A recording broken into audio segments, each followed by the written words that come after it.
Born and raised in the Lone Star Land, with boots on my feet and dreams in my hand. A little sassy but a whole lot of grace. You'll see that fire when you look in my face. I'm a Texas girl with a heart so wide, family and friends always by my side. From the crack of dawn to the stars at night, I keep it real, keep my soul burning bright. Barbecue smoke, Friday night lights, cheering for the Astros under Texas skies. A little bit stubborn, a whole lot of charm. This big old heart will keep you warm.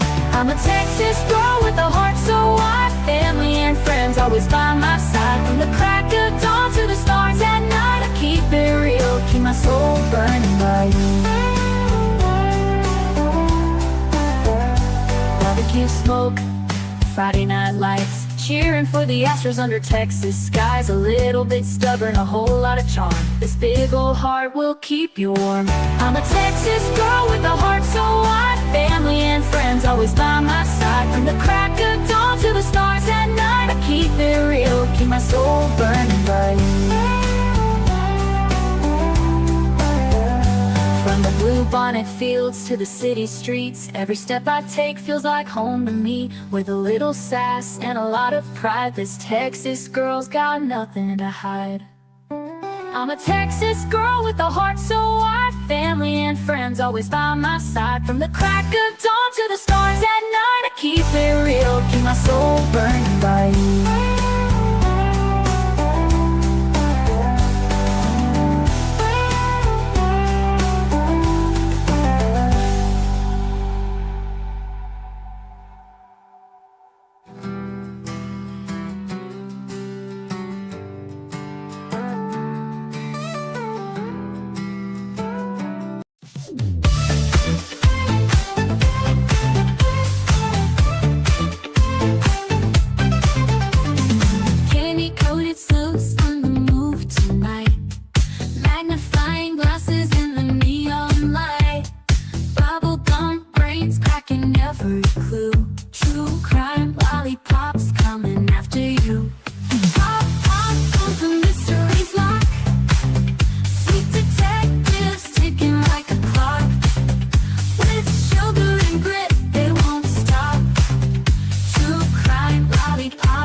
Gummy shoe prints, laid them down the street.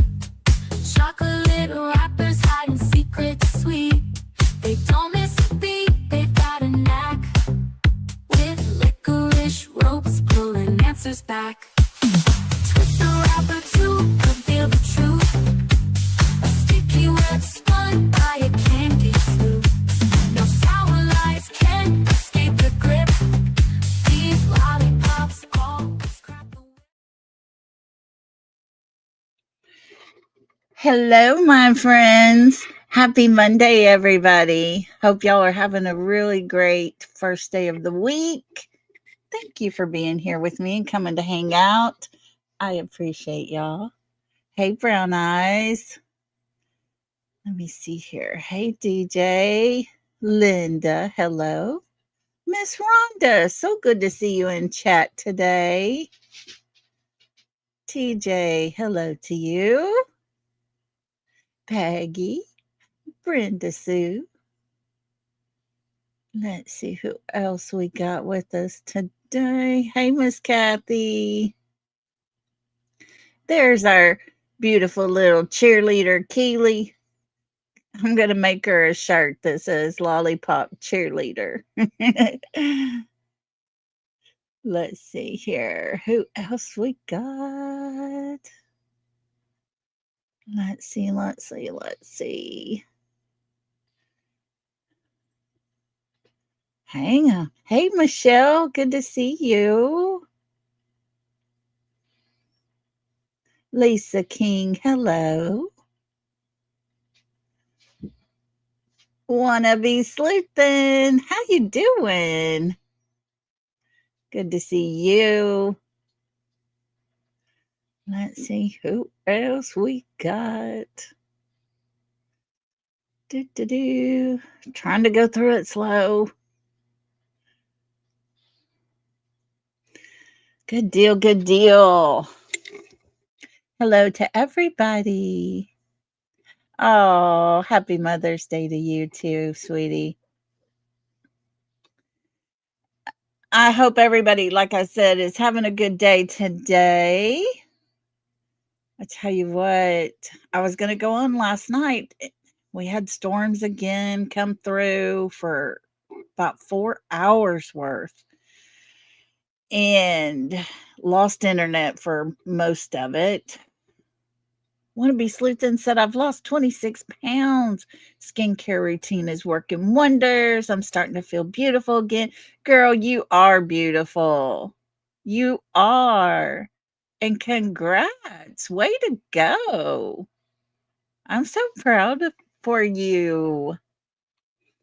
You know, when you feel better, when you feel good about yourself, it makes everything else about you just shine.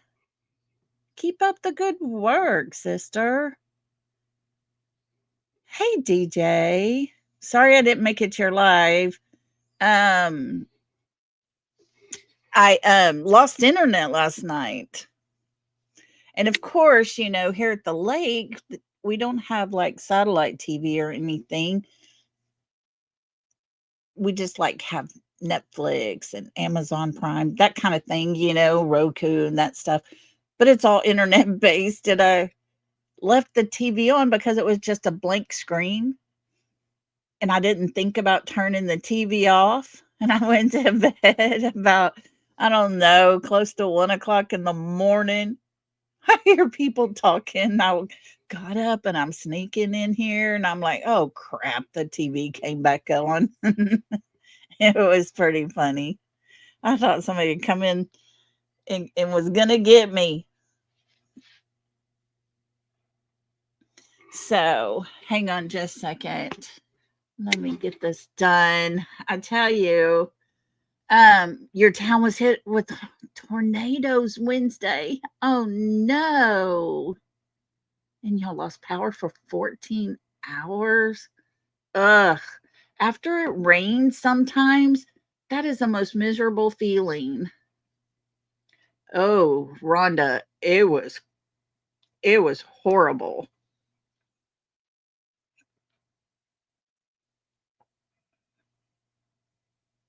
But from what I can see with the weather forecast, we got sunshine all week. Yay. Ziva and I got to go for a golf cart ride finally. She was so proud sitting up in the seat. Hey, Jacqueline, good to see you.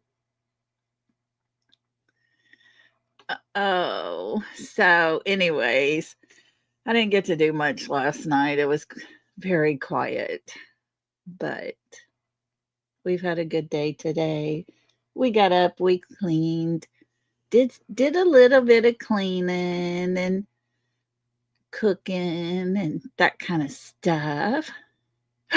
DJ, that's so awesome. Bless her heart. Y'all keep Daniel and his family in your prayers because his little niece lost her little battle last night. But brother is holding on and he seems to be doing better.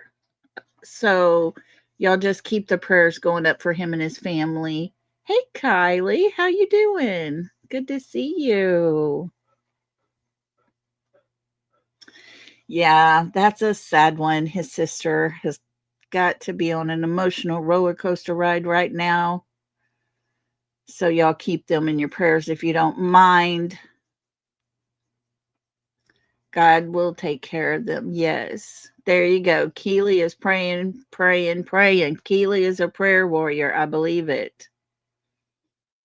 I do believe it. So, well, we got a lot to talk about.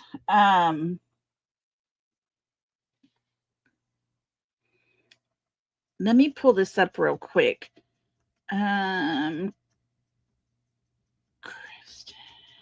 Smart. I want to read this to you. There is a new case out right now, and it's the murder unaliving of Kristen Smart. She disappeared February 20th, 1977. I mean, she was born February 20th, 1977. She disappeared May 25th, 1996. On May 25th of 2002, she was declared legally no longer alive. She was 19 years old and was unalived by Paul Flores. At the end of her first year on the campus of California Polytechnic State University. Bless her heart. She attended a fellow Cal Poly student off-campus party. At approximately 2 a.m., she was found passed out on a neighbor's lawn. Two students began to walk her to her dorm. A third student, Paul Flores, joined the group. Due to the proximity of his dorm to Smart's, he told the other two students that he would get her home safely. She was never seen again. They searched for her over all these years, have not found her remains. It's very sad. On April 13th of 2021, Flores and his father, Ruben Flores, were arrested and taken into custody on suspicion of her disappearance. Their homes were searched, and investigators found numerous items of interest in their son's home. The trial began on July 22nd. On October 18th of 2022, he was found guilty of unaliving Kristen Smart. The dad was acquitted on accessory after the fact. He was sentenced to 25 years to life in prison. Guys, they recently did a search at his grandmother's house because they thought they had gotten some good information. That's a long, long time. 1996, and we're in 2026.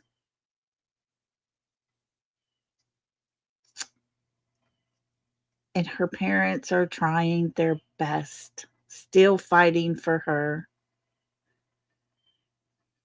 It renewed commitment to finding answers during the search. And until we have Kristen, everything is wide open. San Luis Obispo County Sheriff Ian Parkerson told reporters. They're not going to stop. So I want to stay on top of that case as well,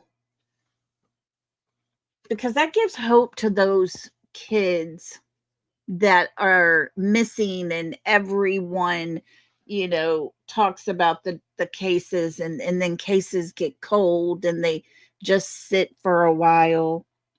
That's a 30-year-old case. And all her parents want are to lay her to rest. But there's hope. There's hope that no matter how much time has passed, someone out there actually cares enough to look at the case again, question people again. And that's what we have to hold on to, is that type of hope. Hey, Texas Plain Jane, good to see you. Welcome to everybody coming in. I appreciate y'all being here. We're just going to hang out for a little bit, and Rich is going to call in a little while. The Sebastian Rogers case, Summer Wells case, Nancy Guthrie case, and Lynette Hooker case. If you got questions about any of those, he's going to help us. He's going to answer questions for us. Looky here. His niece weighed 1 pound 1 ounces. Emerson was 1 pound 4 ounces. Little micro preemies. Oh my goodness. Hey, cool gamer. Good to see you.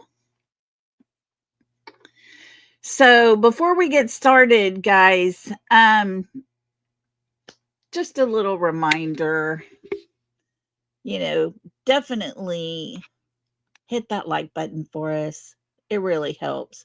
If we ever do a video that you really enjoy and you think it's great for others to hear, hype it out for us. That's a great way to help things out, And of course, memberships. Those memberships and super chats make a difference. And I appreciate y'all for all of that. But let's say our little disclosure thingy here. Myself, along with moderators, subscribers, and anyone in chat express their opinions. On this channel, we present speculation, possibilities, and show things found for everyone to decide for themselves what opinion they have. We're here for helpful purposes only, not for drama, hate, or anything negative. Please respect all opinions. And as always, my content is not to be used in a negative way at any time. So, with that being said, let's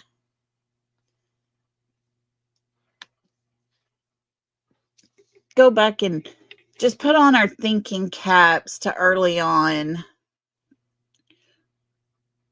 And we'll start with Sebastian's case here.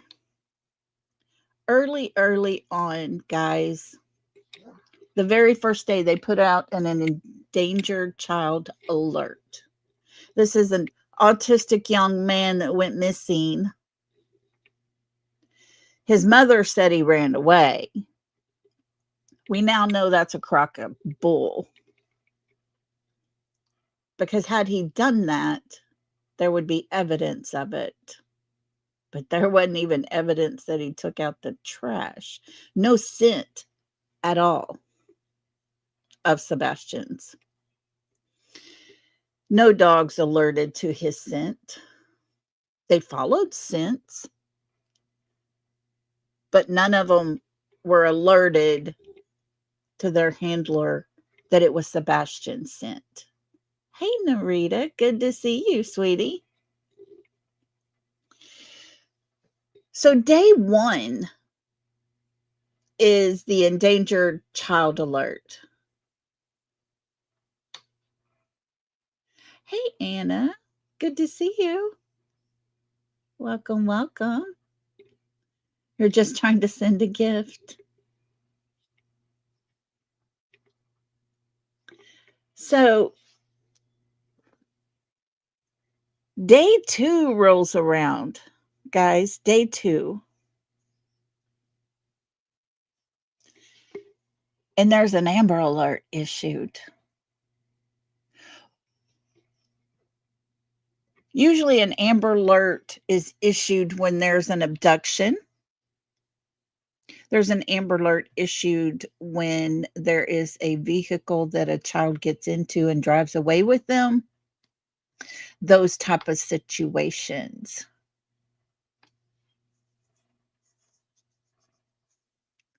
We know Sebastian was not seen anywhere except for at Texas Roadhouse, getting him into his mother's car. What was it in the first, let's say, 28 hours? What was it that caused them to put out an Amber Alert? Let me see if I can get hang tight. Let me see. I got to find where I put this. Okay. I want y'all to listen to this. An Amber Alert has been issued for 15-year-old Sebastian Wayne Drake Rogers on behalf of the Sumner County Sheriff's Department, based on additional investigative information developed during the search for Sebastian. An Amber Alert is being issued.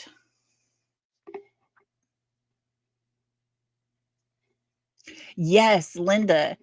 Yes. If he would have been taking out the trash every week, his scent would be on that handle. He would be manhandling that trash can. His scent would be there.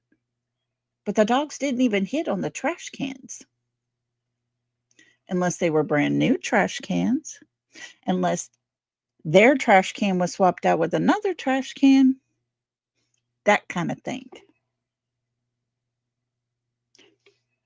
Was he taking out the trash every day? We don't know. That day, that night, Sebastian did not touch the trash can that was at the end of the road. Keeley, the last time Sebastian was seen by anyone outside of his mother was on camera at Texas Roadhouse when he got in her car. We don't even really know that he made it home. It's a big question mark. All these question marks, even with little Summer Wells. She was supposedly in the house. She went downstairs to play with her toys. What happened to her? How is it that she got off the top of a hill, but nobody saw it? Nobody heard anything. Nancy Guthrie supposedly was taken home that night. Hey, Mama, he'll be calling in just a minute. But Nancy Guthrie was at home. We've had several news people out there in that neighborhood after dark. It is very quiet. Very quiet. The houses are not right next to each other, on top of each other. It's not a busy neighborhood. And it's very quiet.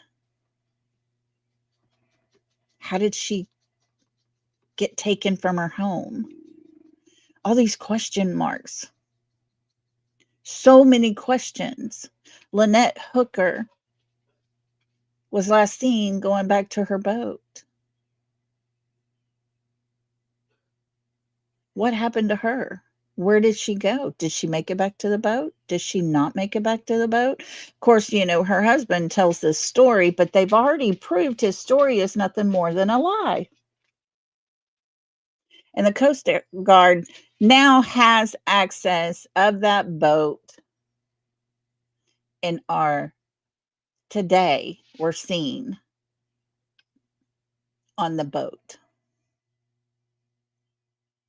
All these cases, man, every case that we pull up, every case we talk about, look at Sarah Ebersol, what happened?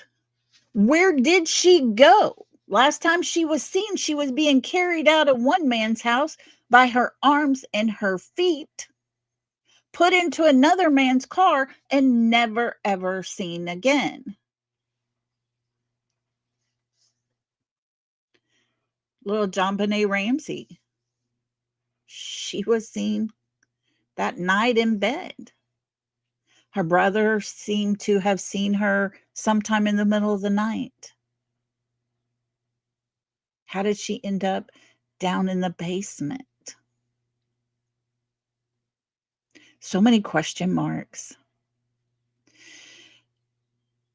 And Sebastian's case, I'm sorry, it's nothing but question marks. Michelle, it's very interesting. Very, very interesting. They were in the Bahamas. Hey, beautiful Lizzie. How you doing? Good to see you. Exactly, Linda. People do not just vanish. They just don't. And I know a lot of people believe that Sumner County is not doing anything, but guys, you have to think of it this way. You have to continue to work this case and get new information that will lead to new warrants, search warrants, so that other things can be seized and brought back and gone over and studied and all the things. We have had search warrant in Sebastian's case in 2024, 2025, and in 2026 already. There have been search warrants. They are actively working this case. I am so glad that Sebastian did not have a sheriff like Nanos over in Miss Nancy's case that's going to come out and stand up and say, the last people that were seen with her are not responsible. Leave them alone. Y'all quit being mean to them. Blah, blah, blah. Could you imagine if he came out and said, y'all don't be mean to his mom and dad. Y'all be nice to them. I've cleared them. But yet the FBI hadn't? How crazy is that? In Miss Nancy's case, her daughter and son-in-law were the last ones to see her. There's no proof she even made it home. All they had to do was have her phone to take inside the house to unpair it. Unpair the app to her pacemaker. Put her purse in there and everything. That's all you have to have. Her body did not have to actually be inside that home.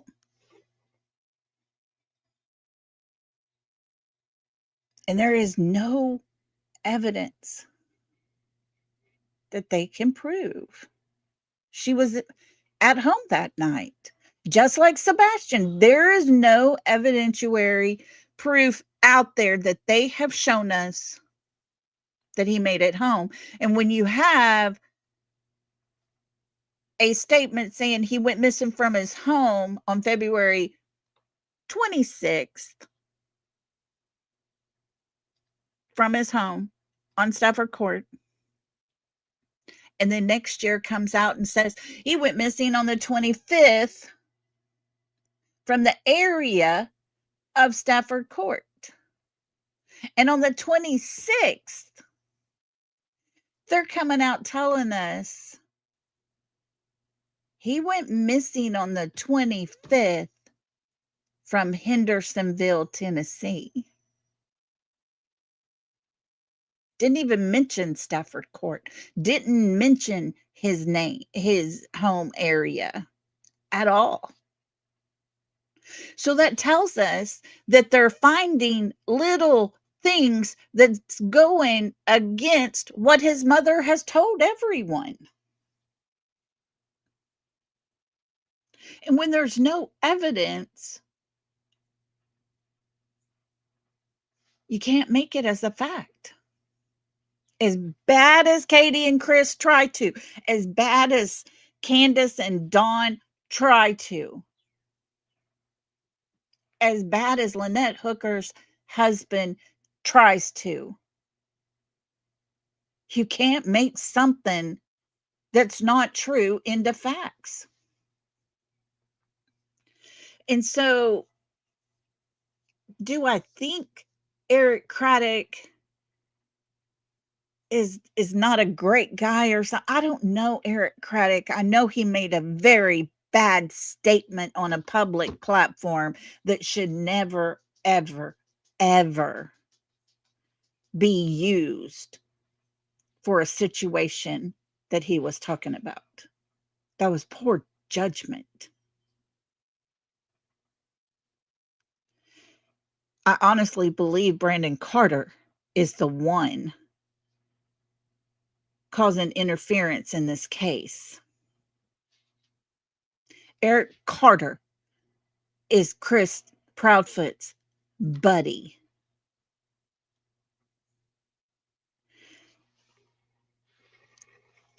And because a TBI is involved, because they have a retired FBI agent working with them, there are other eyes on this case and watching what Sheriff Craddock does and how he goes about things. And whatever he's doing is enough to get that into, hey, here's this evidence I just found. I want this warrant so I can go and get this and look in this place. So things are happening in Sebastian's case. We have to think positive. Because when it comes to Nancy Guthrie case, I'm not seeing a lot of positivity being worked. Summer Wells case. There was corruption all over the place with that case. That is true corruption in Hawkins County. When the sheriff is more concerned about getting his son a 20-year sentence with 19 reduced and 1 year at home with an ankle monitor for SAing 2 girls, one his adopted daughter and the other one her best friend, at a church.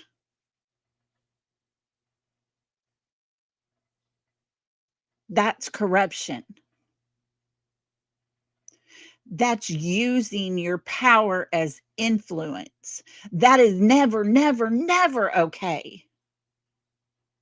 Those poor girls did not get their justice for what was done to them by a grown ass man. In the meantime, while all that was taking place, little Summer's still not found.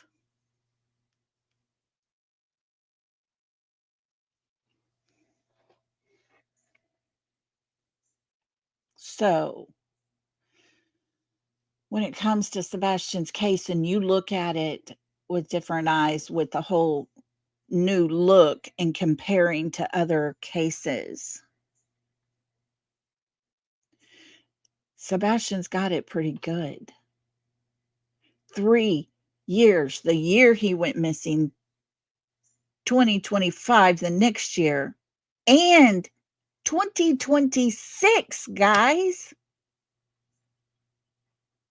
February of 2026, warrants were executed. Items were seized. They are still actively working this case.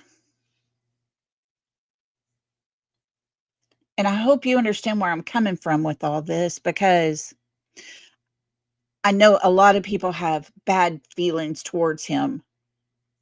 But after watching Nanos, Sebastian's lucky to have what he has.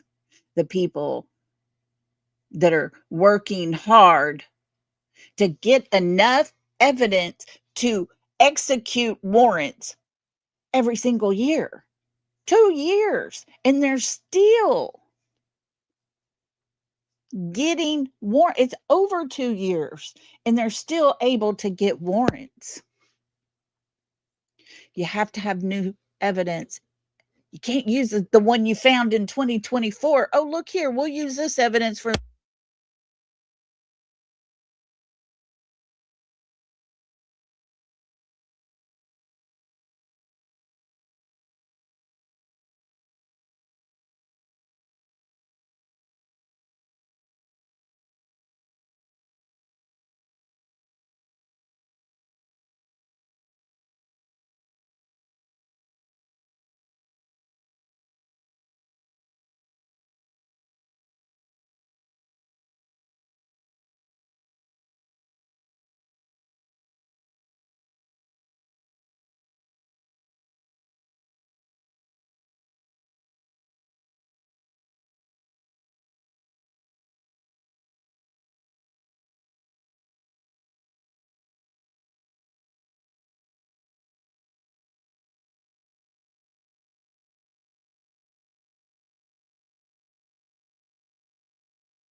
guys, does this work?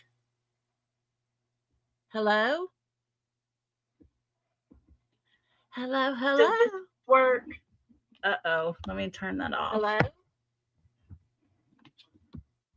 Hello, hello. Does this work? Uh-oh, let me turn that off. Hello? Hello, hello. Hang on, I got a speaker on and it's echoing.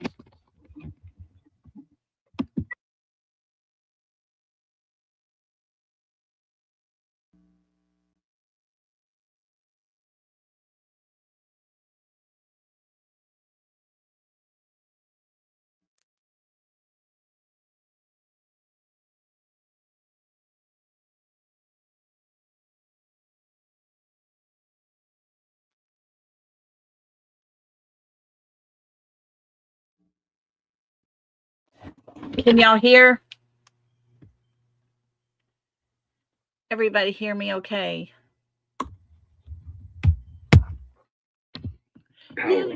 Yay, y'all can hear me.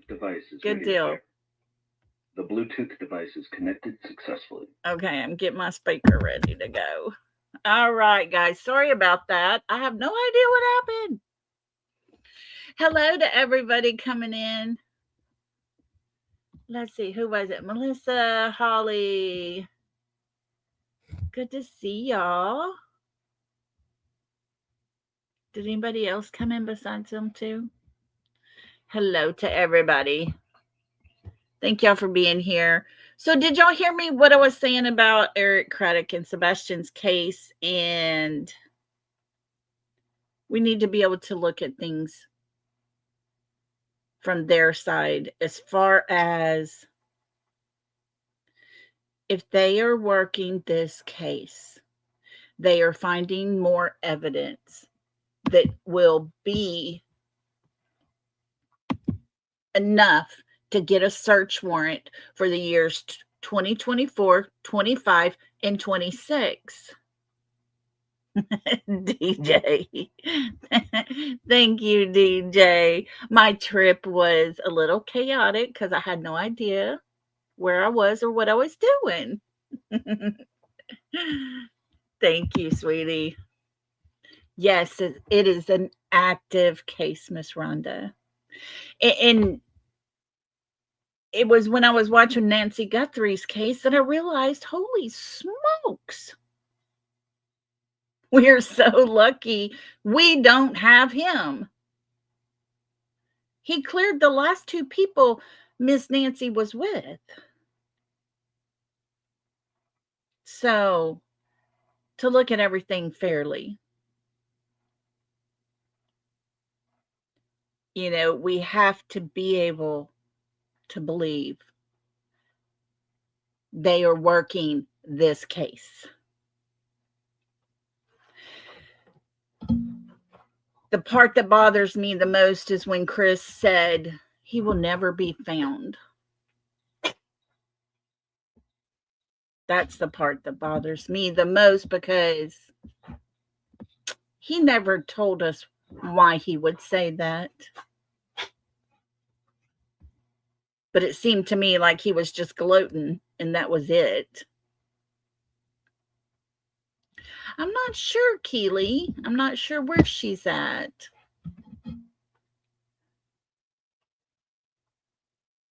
Yeah, Holly. Yes. Well, if you stop and think about it, we know there were warrants issued the first in 2024 when he went missing. There was warrants in February and April of 2025. We're in 2026, and guys, in February, there were some warrants issued. They are working this case. We have to have faith. And though we might not like, and a lot of people I know don't like Eric Craddock, I don't think he would have called in the FBI to help and assist. I don't think he would have called the TBI to help and assist because they would see everything he's doing. And if he was trying to cover something up, he would have been like nanos.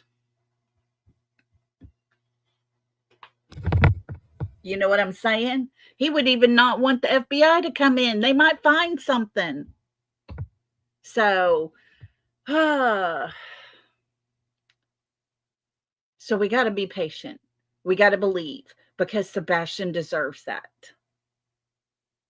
Miss Nancy deserves it. Miss Nancy deserves it. Now, here in just a little bit, Rich is going to call in, and I'm going to read some questions you have in chat. And that way, whatever you want to ask him, ask him. He has a wealth of knowledge.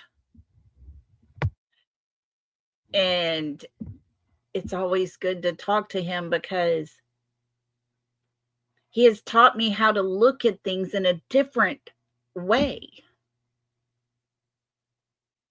You know, it was in Nancy Guthrie's case where everybody made this whole proclamation type of thing and put out information that we now know never existed.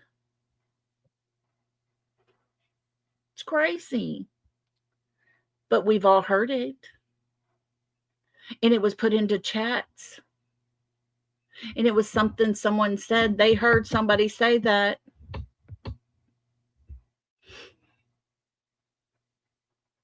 And it's crazy to me where there are,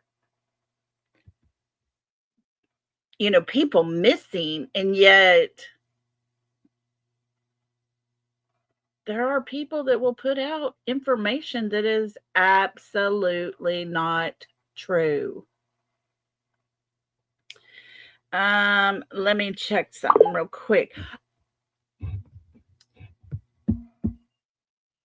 Let's see here. I want to try to find it, see if I can find this and read it too. I don't guess I have it.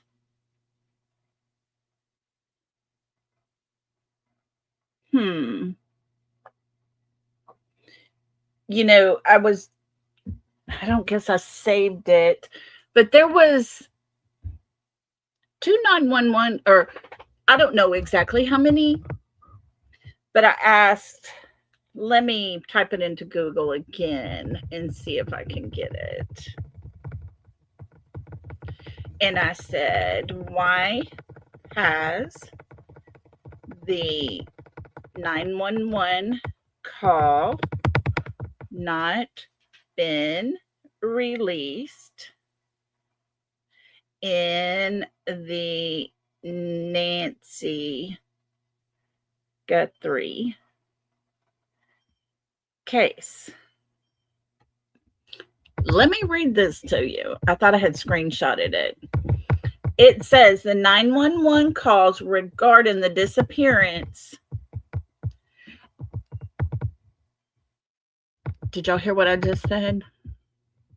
The 911 calls, plural, regarding the disappearance of Nancy Guthrie have not been released because authorities are withholding them to protect the integrity of the ongoing active investigation. How many 911 calls were made? How many?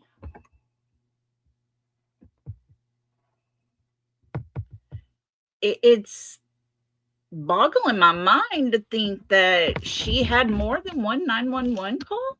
It's kind of weird, isn't it? They've never said that. There was some time discrepancies on some of it. Was it 11 o'clock or closer to 12? Then how do we look at the case in a different way so that many can make a difference? I just say this as far as Sebastian's case goes.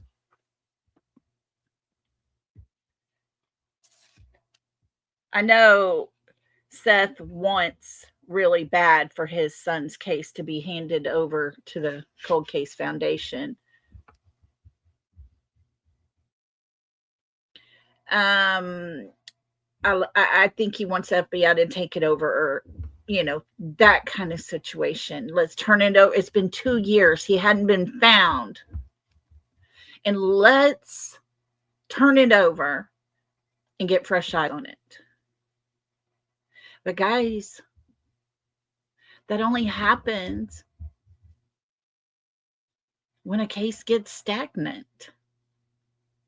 And they are getting search warrants even this year. That's a good thing. Hey, Diane, how you doing? So it's not stagnant. That is a positive way to look at it. When you know that this year, which is 2 years, and there are already warrants that have been served,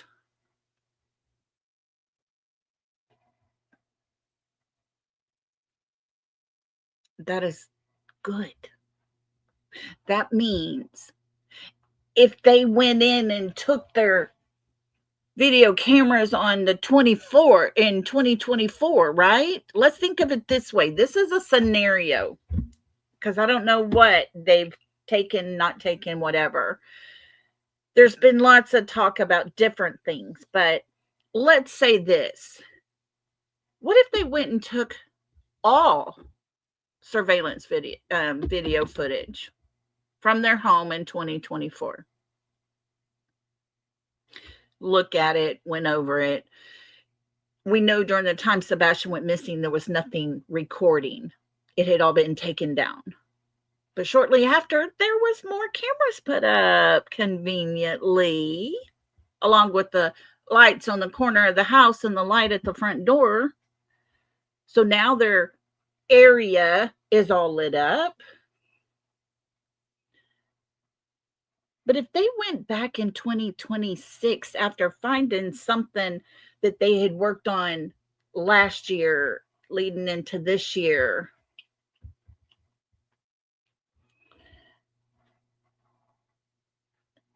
what if they went back and got the video cameras that were replaced in 2024? And they've got a year and a half worth of video footage to go through, listen to, and watch. What if that's true? You see what I'm saying? Whatever it is they're going to take,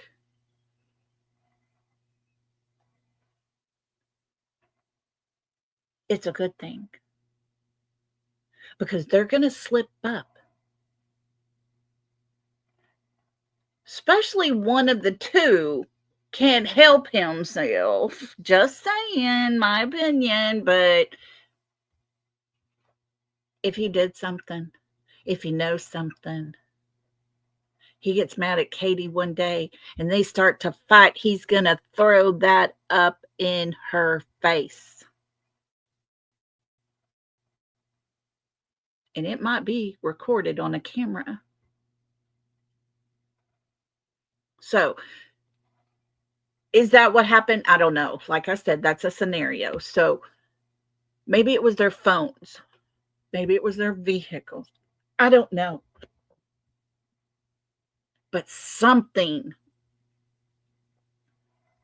was enough of what they had found to get more evidence, to go in or go to some place, somehow, some way, do something in 2026. And guys, every time that warrant is served, don't you know the fire under their ass gets a little hotter every time it happens?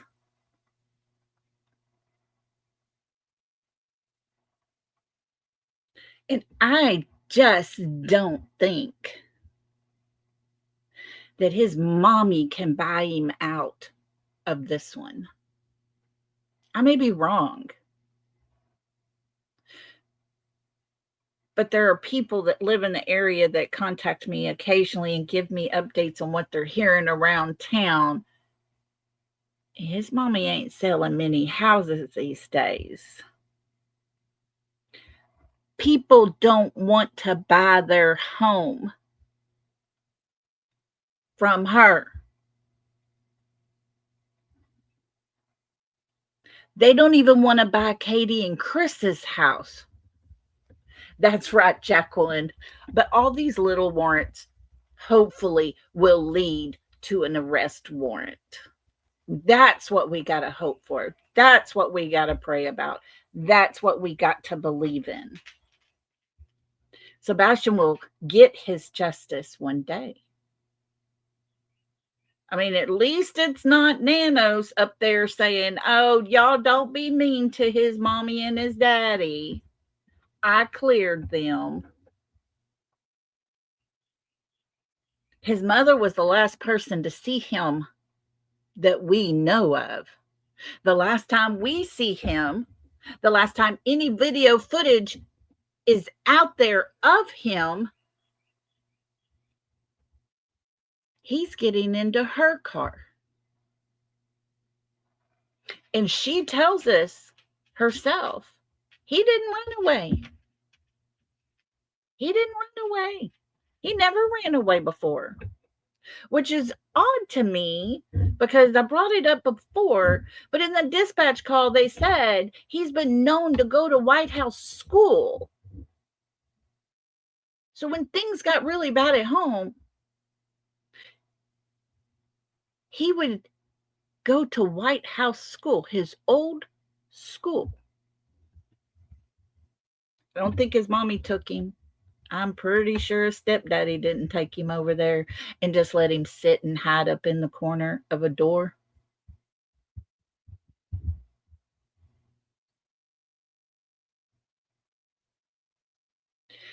But it happens.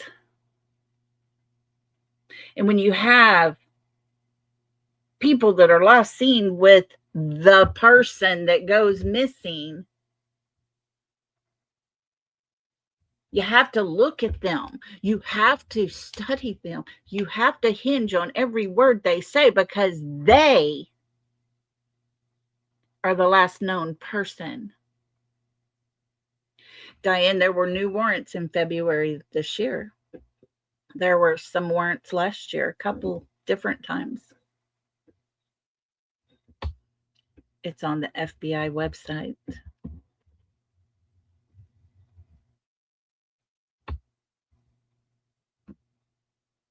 Sebastian hadn't been forgotten. Little Summer hasn't been forgotten. People, they went not long ago after that little girl has been missing for 4 years and served a warrant because a private investigator came in and worked that case. He didn't do like Stephen Fisher over here. Oh, fish sticks. No. He did the right thing, and the right thing led to information that he turned in to law enforcement, and they served a warrant. They served a warrant. This man happens to be the uncle of both Fred Hill and Andy Bernard, and conveniently related to one of our YouTube persons. She doesn't have a channel, but she's on YouTube.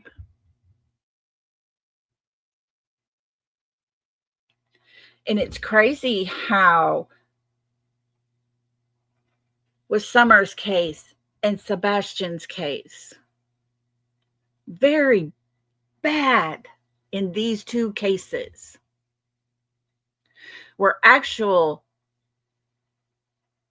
family members. Take to YouTube. It's crazy how that works. But then again, they're kinfolk, people. They're kinfolks. I think so, Miss Rhonda. I think so. I know they took 5 buckets of dirt from different areas. They took things from inside the home in Summer's case. And so she deserves to have her justice. Michael Vaughn deserves his justice.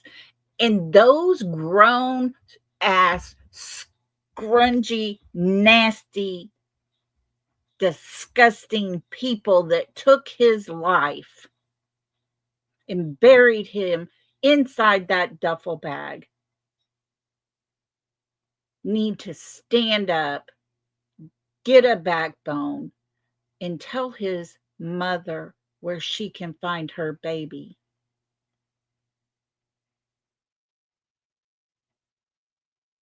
Now,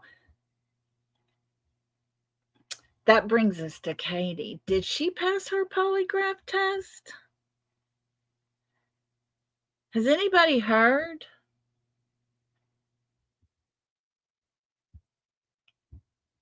Because the only thing I've ever heard was her husband saying she passed. They both passed. They all were vetted. They were all cleared. But conveniently, none of them have been vetted. None of them have been cleared. And Sumner County, TBI, FBI have never, ever stated that they all passed a polygraph. Oh, I like the one you just put, Philippians 4:13.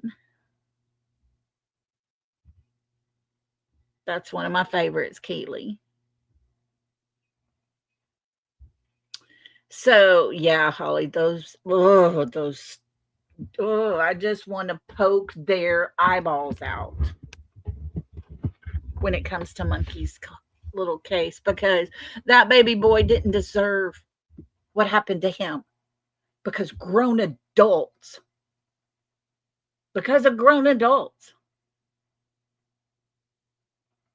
just like in Summer's case, that little girl didn't wander off into the woods. She knew those woods. She played out there with her brothers. She knew her way home. She didn't wander away. They would have found something of hers out there.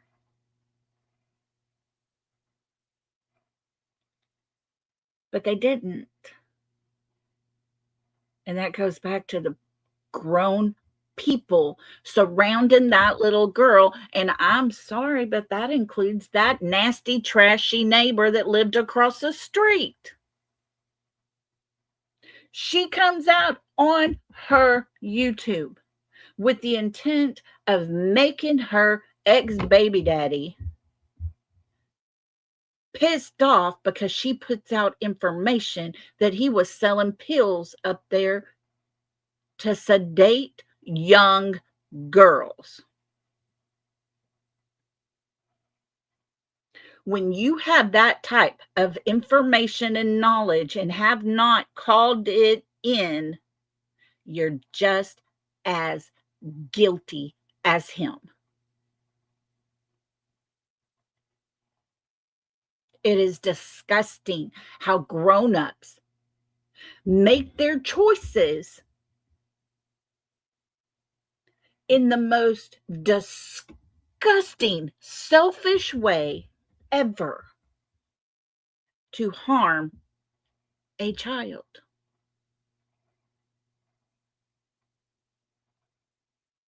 I never, can understand that ever. But here we are talking about just that. Adults that have harmed children. This case that is 30 years old. She was a college student, not a child, but a college student. And a person made the choice to unalive her.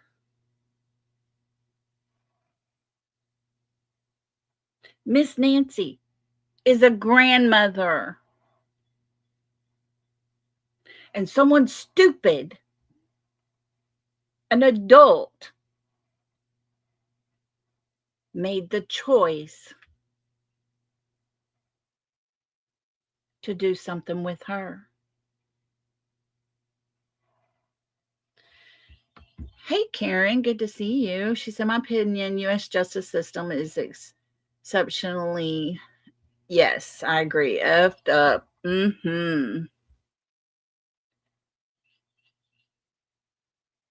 You know, I honestly believe when there is a missing persons case, whether they are a grandmother all the way down to an infant, the FBI should immediately take over.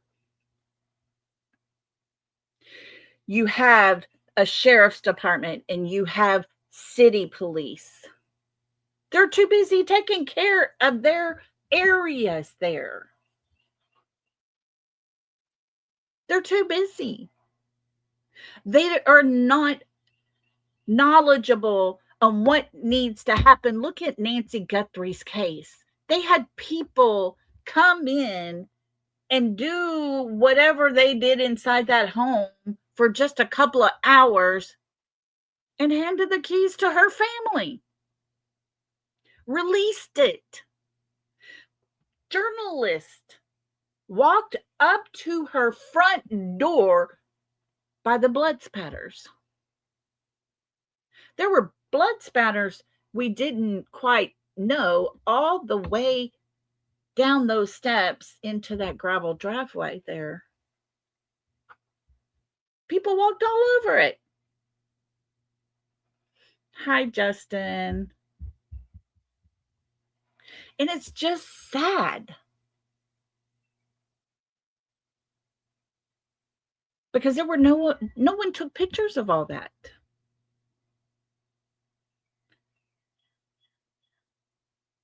And Nanos didn't want the FBI in there at all.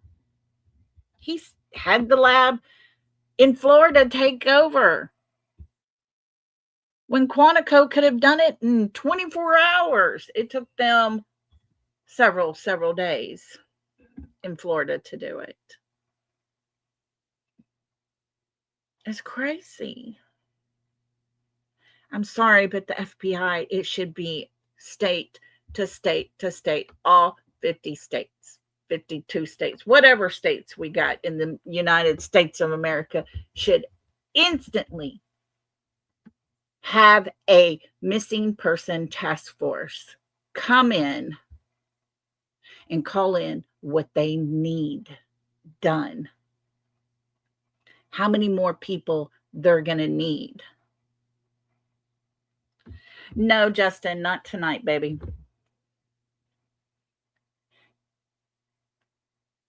When you have a grandmother and a mother who is on medication and she doesn't take her medicine for the night,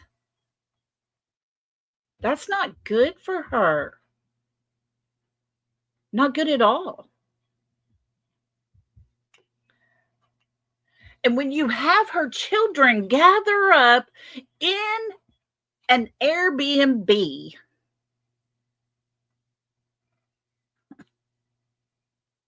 and they only speak out on, the famous one's Instagram page.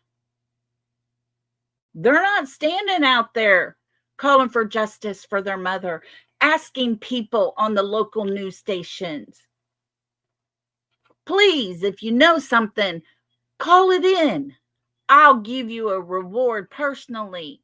Not happening. They didn't have flyers printed with their mother's face on it.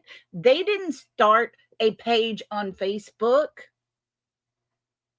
The missing Nancy Guthrie is missing page.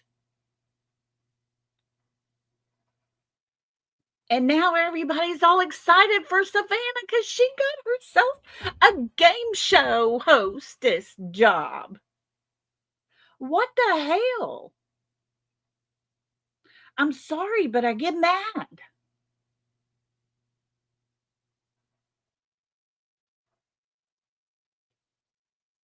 I get mad. Because even a grandmother living out the end of her lifetime, she deserves better.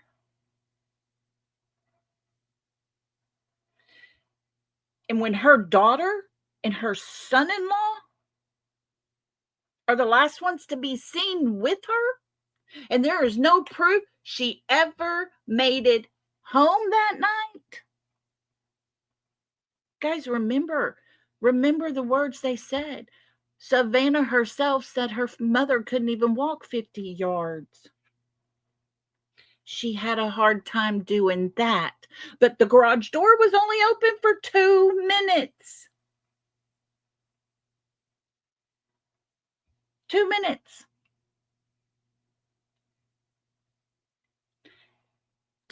Think about it. Pulling up. You get out of your car, go around, get your mom's walker out, get her out of the car, and walk her to her door. And then walk your happy little waddling ass back out to your car. It's going to take you a little more than 2 minutes. So did they let her get inside her garage, then shut the garage door? And somebody was waiting in her garage for her, maybe? Did she even make it home? It's crazy. She deserves better. And I'm sorry if I'm the one out here saying, hey, her children are failing her, but my goodness. Come on, do better. It's your mother, for goodness sakes. It's your child, for goodness sakes. Dawn and Candace didn't go out searching for Summer. They didn't go out passing out flyers. Katie and Chris went on vacations. They traveled from one end of the United States to the other, up and down. Give me a break when you want us to sit here and look at them as a grieving family. No, they're just alike. It must be bred into them. Sorry, not sorry.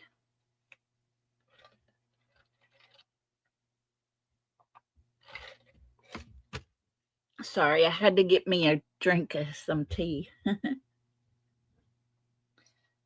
It's sad because Lynette Hooker is traveling on her boat with her husband all over the place. They were in the Bahamas. They came inland, went to the bar, was in the pool for a little bit, went and got a drink, get on their dinghy to go back out to their sailboat. What a life. Traveling the seas. Oh, looky here, Mystery Sky. Look at you, girl. Thank you for being a member for 13 months. Good to see you, beautiful. Hope you're doing well. And thank you for being part of us for so long. Good to see you. But her husband says she fell off the dinghy because the waves were so high. They were parked inside a cove. People coming in to shore that night with cameras on showed a water that was slick as glass. He tells us a story that he tried to hand paddle because somehow the oars were missing.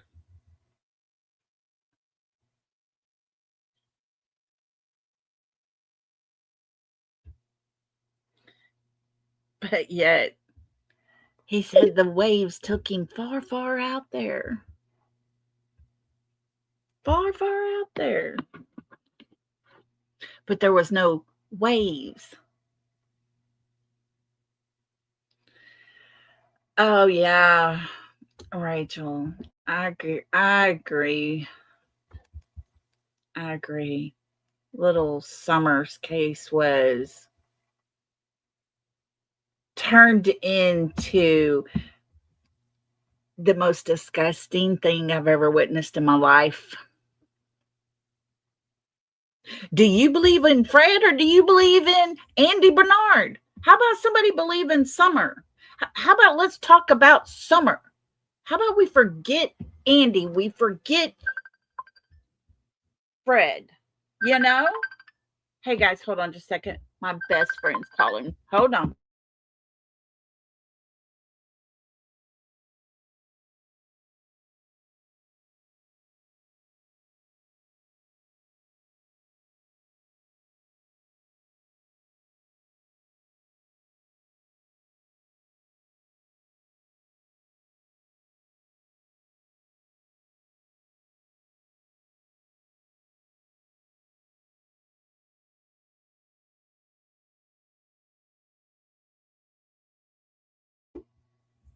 Okay, sorry. She was checking up on me. So, he said he had to hand paddle. You wouldn't need to take 9 hours to paddle by hand when you're not that far from the shore because there were no waves that night. It's crazy. In Little Summer's case, what happened to Summer? I don't care who you like. I don't care who you hang out with, who you live stream with. Do what you want to do. But my gosh, this is not about who said this and who said that. And there is not one person that is a YouTube creator that has said 100% the truth. Hey, what you doing? How are you doing? Doing okay. Hey, guys, can y'all hear Rich? We're just talking. Just talking. Sorry about being so late. I had to chase the cow down the road. Life in Texas, y'all. Yeah, I'm out of breath. How's everybody doing? They're all good. They hear you good. That's good. Okay, they can hear me? All right, good. Yeah. Hello, guys. Yeah, everybody's saying hi. They hear you. How was their Mother's Day? Everybody had a good Mother's Day, I think. That's great. That's always great. That is always great. So, what y'all been discussing? A little bit of all the cases, Lynette, Nancy, Summer, Sebastian. Oh, and what about the newest? Yeah, I read Kristen Smart's case and said we're going to follow that. We're definitely going to be talking about that and looking back into it. It's big news for a lot of people are going crazy on it right now. Rachel, this is Rich with Rich and Ruby. And his channel link is in the description of this video. Y'all can go and sub up to his channel, guys, okay? Good night, Keely. Love you. People going to sleep. Keely's going. Oh, okay. No question before they go? No, not her. She's good. Yeah, it's pretty interesting that Kristen Smart thing. It's pretty interesting because I don't know if a lot of people are, because of Elizabeth Smart, the name being such a big thing. Elizabeth Smart's kind of gotten really, really big, lately. Seems like over about the last year. Yeah. And I don't know if that's what it is that people are, because it's such an old case, right? Right. But, it shows you that no matter how long sometimes it takes, right, that all things are solvable. All cases are solvable. Right. It's a matter of the right person picking up the folder, right? So what's going on with Nancy's case today? JLR's, I heard him earlier saying something about going back to Tucson because people want to do a sit-in at the sheriff's department. Oh, wow. Yeah. I think it's a blind leading blind, to be honest. Oh, yeah, definitely. That case is just, it fell apart before it started. Yes. Tell them about the cameras. Cameras, see, that's the thing that really gets me, because they really don't know anything. I mean, in my opinion, they really don't have, they cannot even say if Porch Guy was there that night or that early morning hour. They don't know if it's that day or any other day. You know what I mean? It could have been a week before, 2 weeks before. It's to me, it's whoever controls the cameras is the direction they're going to have to go to get answers. But as we know, there's been certain people that have been cleared. A lot of people say he's walked it back, but it's so hard to find proof that he really has walked it back. Yeah. Right? Like, not come out and said, like, I shouldn't have said that maybe, or, you know what I'm saying? Like, he hasn't done that. And like, he told everybody, just leave the family alone, they're like, well, they're shredding them and all. I mean, I don't know. I guess this is the first case that I've really seen before they have something like solid to go on, that you say that someone is cleared in a case, or without, I don't know, without it being a joint effort. FBI is there. You know what I'm saying? There's other agencies that are helping. I think Secret Service helped for a little bit. They always kind of help the FBI, but like, why wasn't it like a group effort when you cleared them? It seems like the FBI was kind of shocked that he said that. Miss Rhonda said a neighbor told Nick, the AAA driver, that she's buried by a house. That's what. Yeah, a house. See, the thing is, I've always said, and it's just my opinion, 100%. It's just my, my opinion of what I think. But I've always felt like she's probably within 2 miles of that home. Yeah, you've always said that. Just because they don't even have a car, right? And if you don't have a car, that tells me, it makes sense of why, if you go search the case on, they have no camera footage on any of those cameras. It seems like from that night. I mean, they stated it's there for everyone to read, right? And right. We have nothing. What was it? They have like some thumbnails, but they were not from the night of the suspicious activity and from the night that Nancy vanished. So if you have nothing from the night in question, then how do you even know what you have? Yeah. what day it was, time it was. Because you have no timestamps, you have no date. And to me, if you have no timestamp and you have no date, you cannot say for sure that Porsche guy was there on the 31st at night, before midnight, or after midnight on the 1st. Yeah. So what do you do? What do you really do with that? Right. How do you prove when Porsche guy was actually there? Because what's odd about it is the cameras, they say the camera's disconnected. That camera, right? It disconnected at 1:47 a.m. But you know, is that done from somebody turning the Bluetooth off on a cell phone, or somebody unpairing just that camera and not the other cameras? Why didn't the other cameras disconnect? Right? If you read the article, it says what? Side camera, pool camera, garage camera, but never the front camera. Right.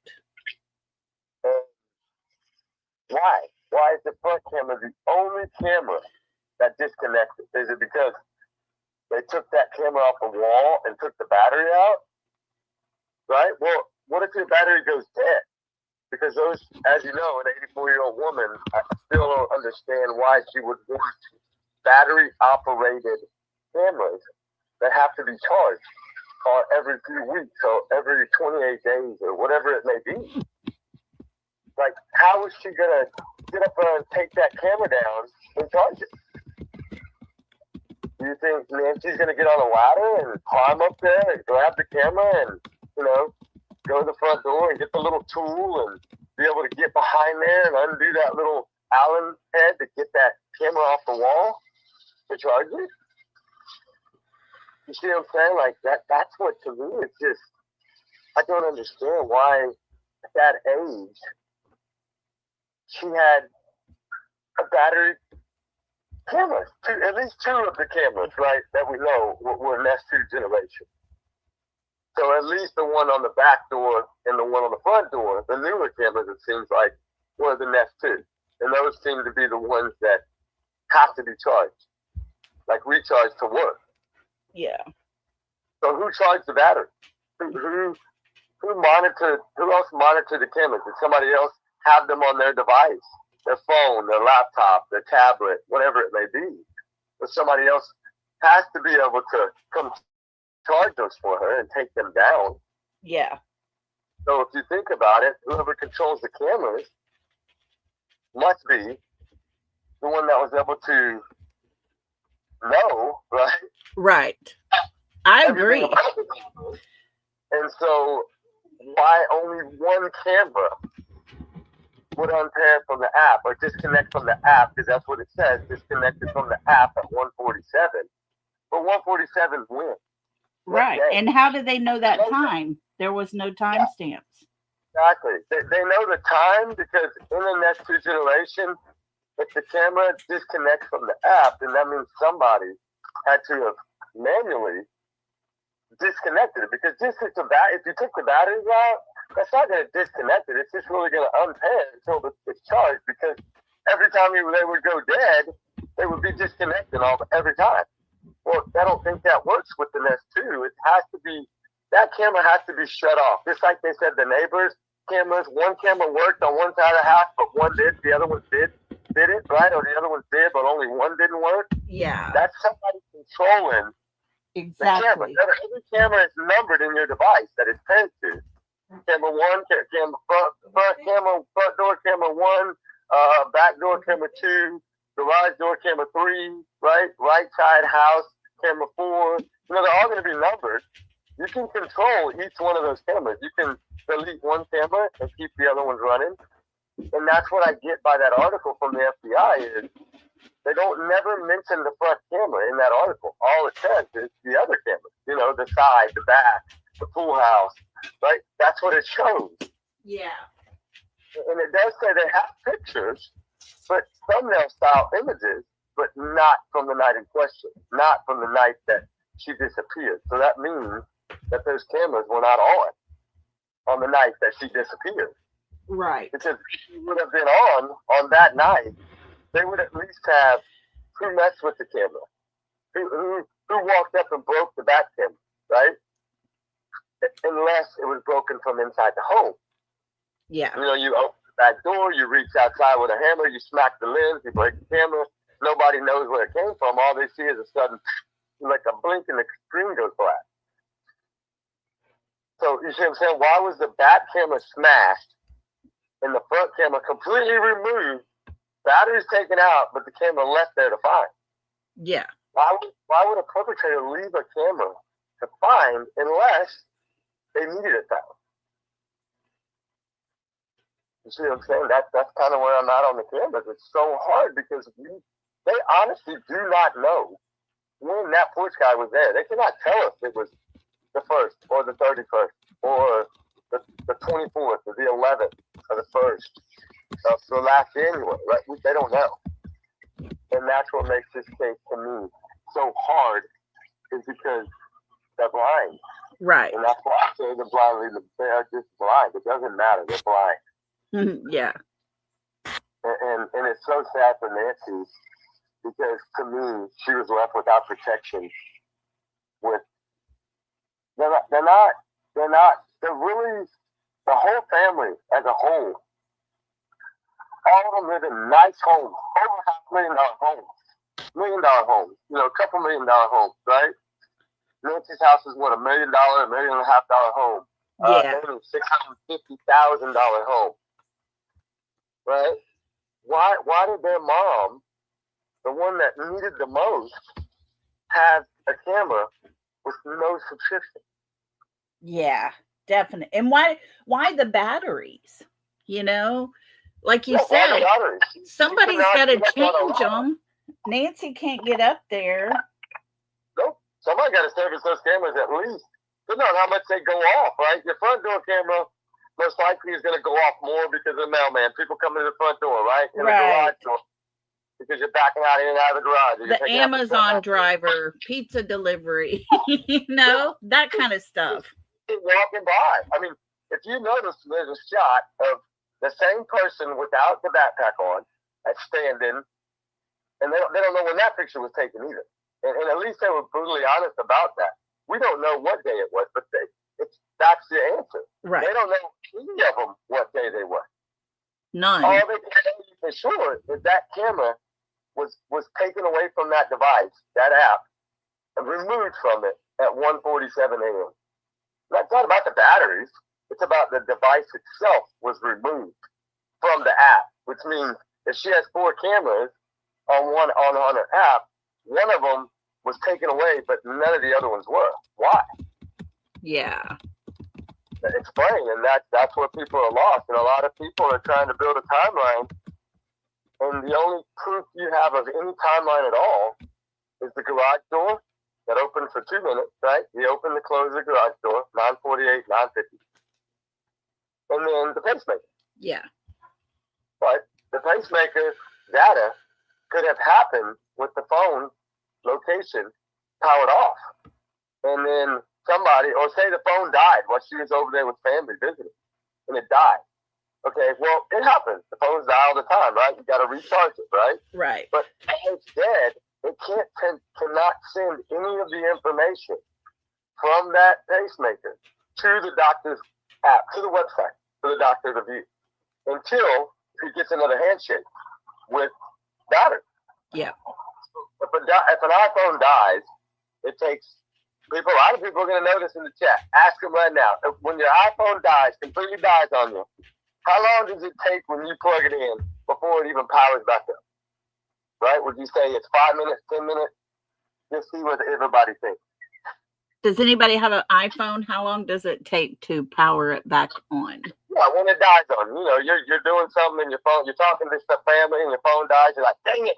And you plug it in. iPhone takes forever, up to 10 minutes to get to 5% normal and come back on. Then you got to put the passcode back in, and it takes a little bit for everything to start going. Well, all your devices that are paired to that phone, they have a buffering. They start buffering, right? They're searching for them. And sometimes that buffering can take 20 minutes. Yeah. it'll either grab that device or not grab that device. But when it finally comes back on, it will take that data and grab it from the pacemaker and then send it to the doctor. So I've always said the person or persons, whatever, I still think it's one person, but the person or persons could have bought themselves 20 or 30 minutes.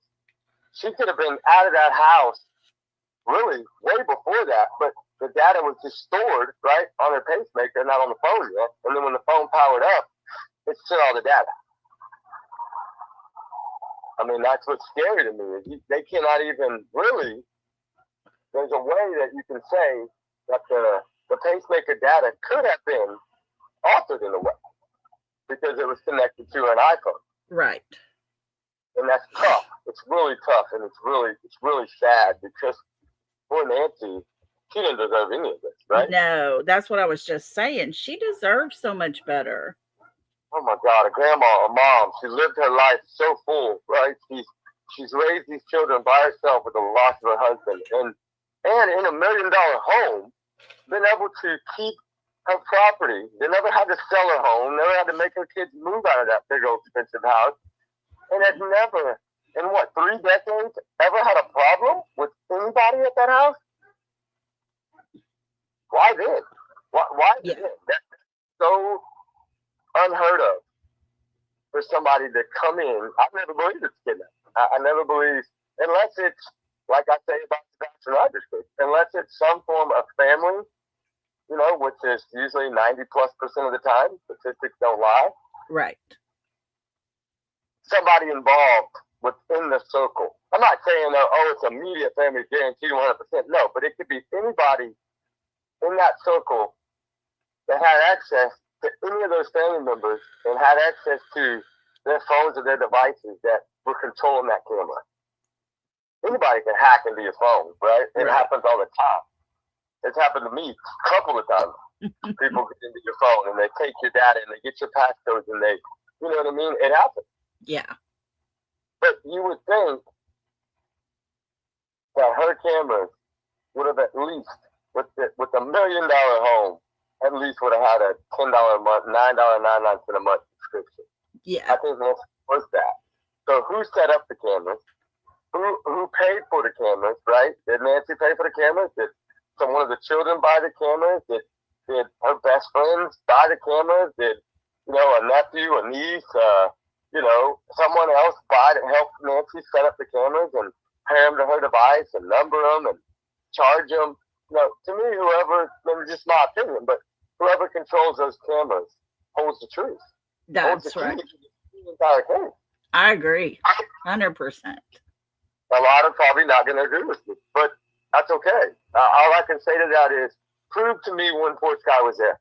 Yeah. I bet you can't. I bet you can't prove it. No. I bet you cannot prove it.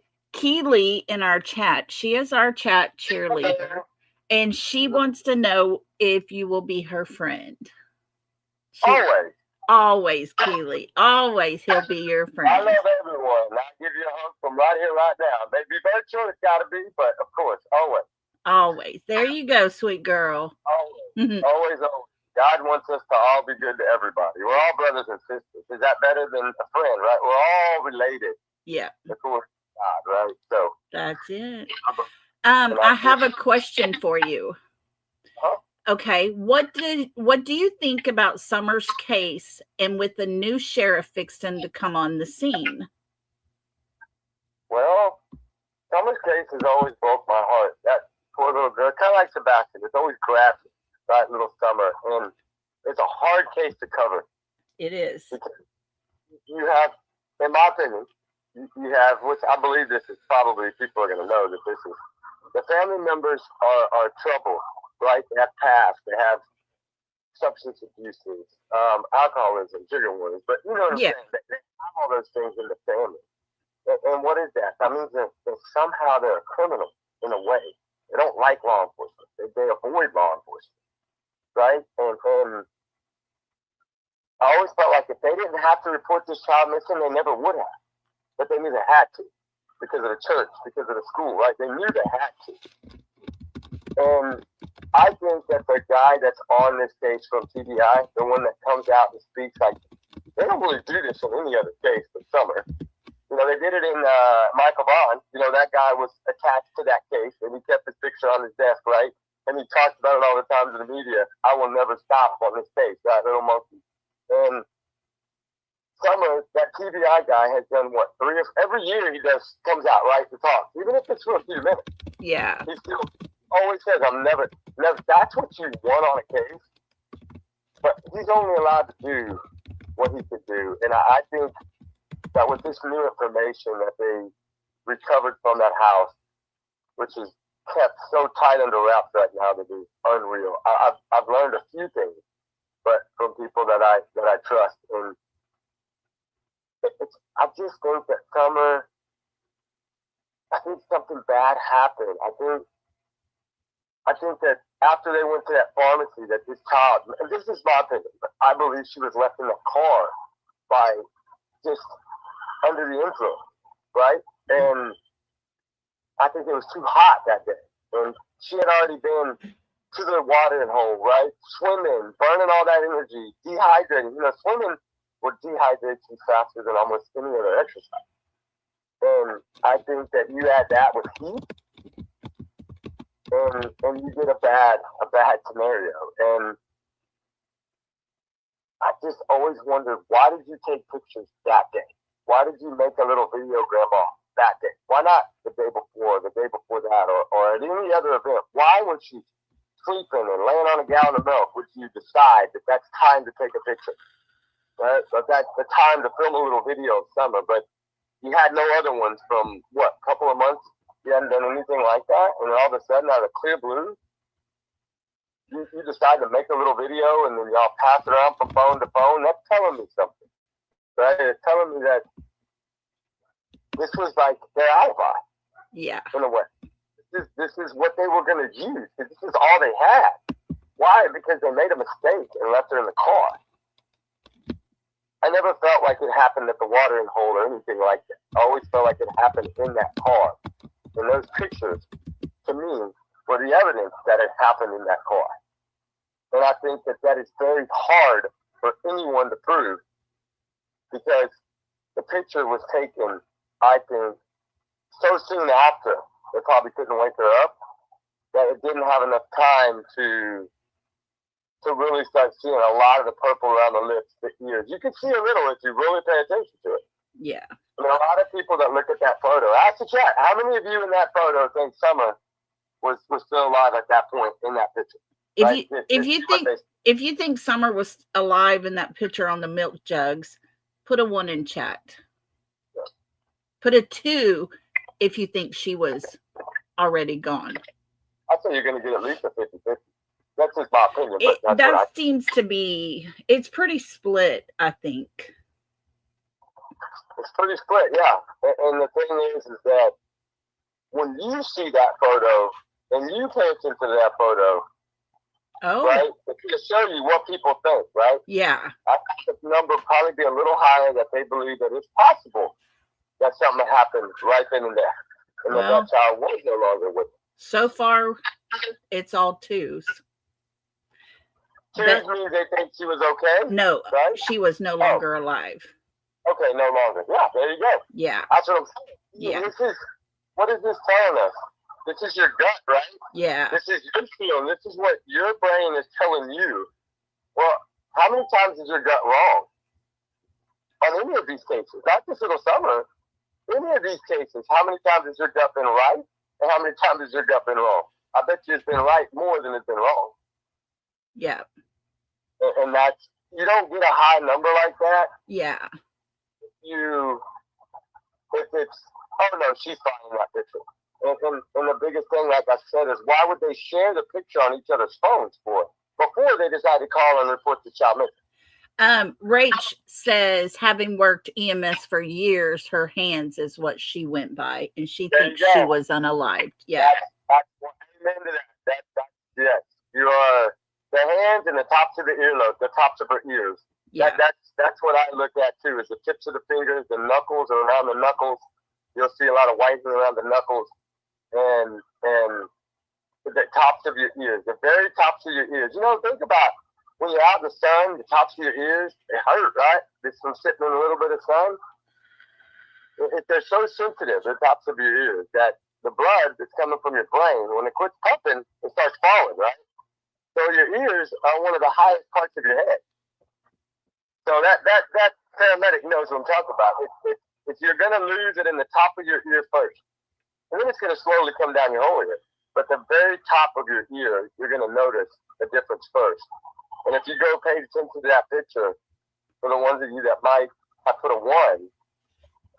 And you look at the fingertips, you look at the knuckles, you look at the wrist bone, you can really see the difference. Yeah. Sometimes you might go look at pictures from, medical science to get an idea, a better understanding sometimes. I hate to tell people to do that, but it will kind of give you an idea. If you go Google stuff like that and look at some pictures, you'll be like, wow, because sometimes you're like, no way this person, it's not alive. Yeah. They're not with us, right? And sometimes it's very hard to tell. Yeah. But that, and then the blind spot, right? The blind spot is what got me in that case. You're telling me a child that usually only played on a swing that wasn't in the blind spot, or along that front by that shed that wasn't a blind spot, right? Right. Not the big shed down the bottom, the little shed to the right of the swing, okay? Right. Or down the road out. The one where Don walked to, filming the hill over there. That little building. Good night, Keely.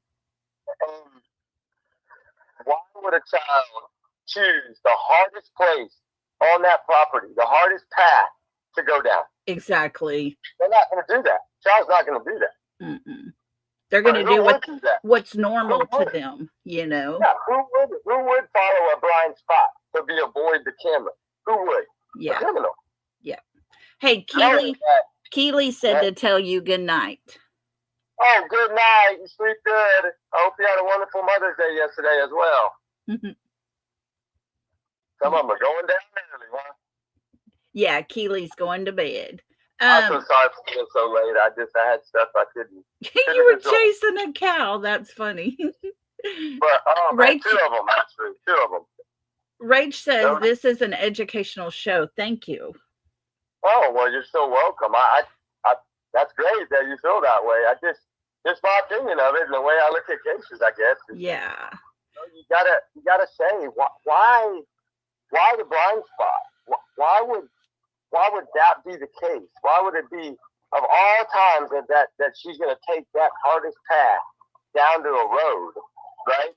But what if you grabbed her out of the car, you wrapped her in one of her little blankets that she carries all the time, or that's on her bed, or that's on the couch, or somewhere. You wrap her in a little blanket that has her skin on it, and you walk her down that hill, and that blanket touching the tops of foliage and little shrub hedges and bushes, and maybe some small trees that are growing, and that blanket dragging across all them things down to that truck where Don Wells is sitting down there on that road. And you put that child in that truck, and she runs right back up that hill and goes inside, and then waits another hour or so, and then calls a report for missing. Yep. Very possible. Don's driving up, right? Because there's no proof that Don was at work. That's what got me. Is they could not distinctively say yes where he was exactly at. Why? Why couldn't they track his cell phone? Did he have it off? Did he have it in airplane mode? Did he blame it on, hey, I got no service? Where I was at? Right. And did he have like Brian Kohlberg, he just had it in airplane mode or had it off? Yeah. That's kind of, to me, with the Summer case, I always felt like if they can figure out,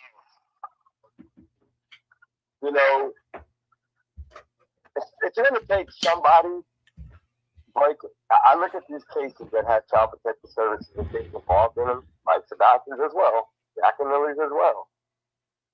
It's not common for kids to just stand. They don't. And especially when they're the age of little Summer and the little age of Jack and Lily. Sebastian's age, yes. Sometimes they will wander at that age. That's for sure. Right. If you really study all the cases. But the odds of Summer, like, she knew that land like the back of her hand. Yeah. I was just saying that. Yeah. Yeah. Scared of bears, right? Okay, well, I'm sure she was scared of bears, right? Well, we all are. I'm sure they taught her, don't go in those woods by yourself because there's bears out there. I mean, you live in Black Bear Country. Yeah. So of course, she knows about the bears. She's probably seen them before.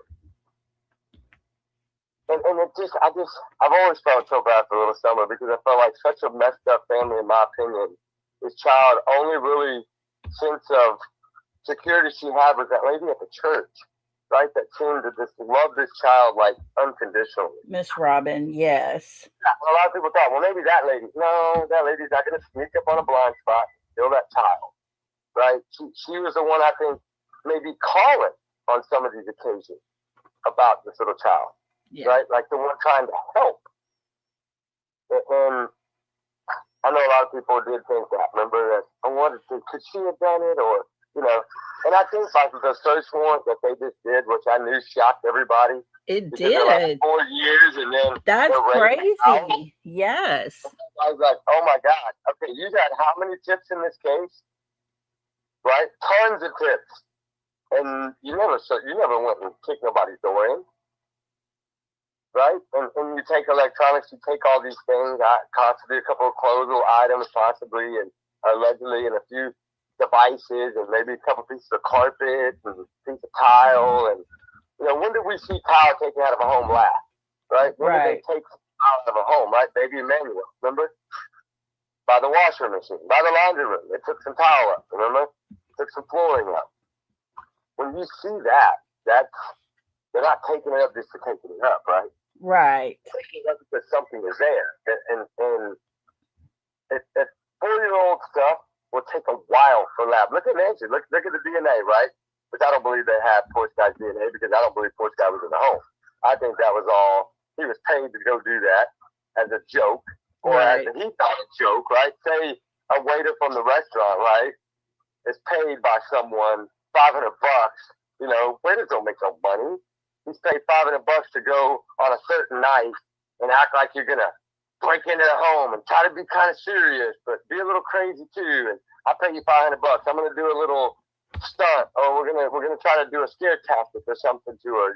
Try to get her, and just being funny about it. And this poor guy thought, okay, cool, I'll do it for you, and did it as a prank. He thought was paid to do it, and then the cameras were shut down. That camera, the front camera, was shut down at that point, controlled, right, by whoever controlled the camera. Yeah. And then they saved that footage, right, knowing that little box only had 3 hours on it. That's all it could hold. And then for some reason, that night, decided to go ahead and unpair that camera after they turned the cameras back on, so it wouldn't lose it. They took the batteries out so it wouldn't record over it because they knew that they had to be found, right? Right. That's kind of how I felt in the Summers case about the blind spot, really. Is why choose that particular spot? Yeah. Right? And we know that I'm sure they control the cameras in that case, but, that's their home. I'm sure that they monitor and control the cameras. But then I always wonder, why do they need cameras? Up there in the middle of nowhere with no neighbors? Why do you even need it? Yeah. It was mostly trail cameras, and I think they're nosy neighbors. That's just my opinion. They want to see who's in there. Maybe. That's maybe what I people think. try to steal things. Maybe people are stealing things. Yeah. Or were you really worried about somebody? Exactly. Right? Was there somebody after your child? Yeah. And that's why you got killed, right? Because I remember on that one little clip that kind of posted during the Summer case where she's playing in the rain or whatever, and Don said about, nope, Summer's not going. Nope. Like he's standing his ground. Yeah. And it's like, was there somebody after your child? Was there? Well, there's the one picture of him holding Summer, and he stated himself on a live stream with, I believe it was Cher, that he knew that was the last time he would hold his baby girl ever. It's like, why would you say stuff like that? Okay, but what's so weird about that is, if that's the case, and that's 100% factual, then the hot car incident, none of that would have mattered. Right. The blind spot wouldn't matter. None of that would matter because he already knew, right? Right. Yeah, I think he has said a lot of things because it's allegedly when it's on the air like that. A lot of people don't realize this that are watching right now. That Yeah, explain that to everybody. Y'all listen real close to this. Think about what we put on our videos to protect ourselves. We're told we need to put allegedly, right? Don't use certain words. Like, these are our opinions, our theories, our speculations, our thoughts, our free speech. Your comments or yours and yours alone, they're not going to affect my change, right? Everything to protect our channel. Well, that's basically saying anything that we say, no matter what it is, it could all be alleged. Even if we say mixed with some facts, doesn't matter. It's still like all alleged. So there's sometimes that those laws in certain states will protect that. Oh, you can't use that on social media, right? Because they say alleged before they all start talking. So they could just say, Don could say, hey, I said alleged, man. Or look, read it. It says right there, these are just our opinions or our thoughts, right? I'm entitled to come out here and say whatever I want. And I think that's why Chris Crawford said things that he said on the air, right? Yeah. And the only damaging thing about it is the only ones that can really use that against them in some states is Child Protective Services. Good. Because to them, alleged doesn't matter. You said it. It came out of your mouth, right? Like, ask me before that, right? One that doesn't say alleged before his live streams, it doesn't say any of that, right? So they could use every bit of their social media against them. And the social media is really what got it.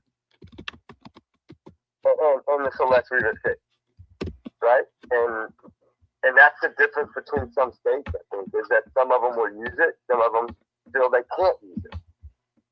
And it sucks, right, to think about, but like somebody coming out and admitting to a crime but saying allegedly before the thing even started. Oh, man, I was just playing. That's my dude. That's my thought. I was just speculating. Well, someone's asked, do you think Sebastian is still with us? Oh, my God, the hardest question in the whole entire thing. The hardest question, yes. Well, I've always had that 10% gut feeling of he is because I do think Eric Craddock has been straight out forward about this case from the start. A lot of people might not agree with me, that's fine. But he's never said it was a recovery, right? He's never came out and said, he's always said, check your crawl space, check your yard, check your barn, check your sheds, right? If you see this kid, even in the newest statement, if you see this child, please call 911 immediately. He's not saying if you find her remains, call it in.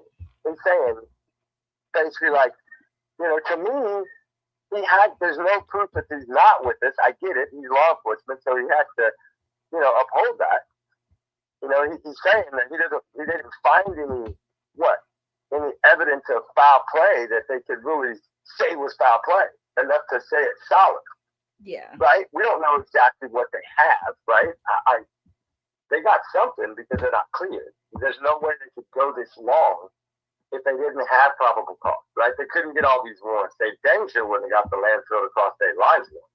Yeah, they wouldn't have got that help anyway. But like that was the hardest part is that landfill to me, because you don't search a landfill. But they said it was precautionary, right? They didn't say they were searching for him necessarily. Maybe they were searching for evidence. Cameras, broken cameras, light bulbs that might have had a ring camera in them, or, there's a light bulb missing. Maybe they were searching for computers, laptops. People a lot of times will get rid of technology. Like in the Suzanne Simpson case, her husband was trying to burn all the phones and laptops in a fire pit out in his land. Right, because he knows that they're going to find it. Ask Stephen Stones, even if you delete it or think you do, it's still there, right? And it just, that to me, I don't know, it's just so hard to say, right? What do they think? What does the chat honestly think? How many of them think he's still alive and being put up till he's 18 and then he's going to surface? Or that they think he's no longer with us? What's the number in the chat room? That's the answer I need. Okay, y'all put a 1 in chat if you think he's still alive, or a 2 if he's no longer alive.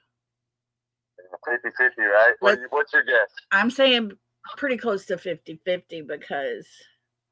Yeah, I'd say 60-40 probably. Gosh, it's hard to say. What are you seeing now? Ones or twos? That's the thing.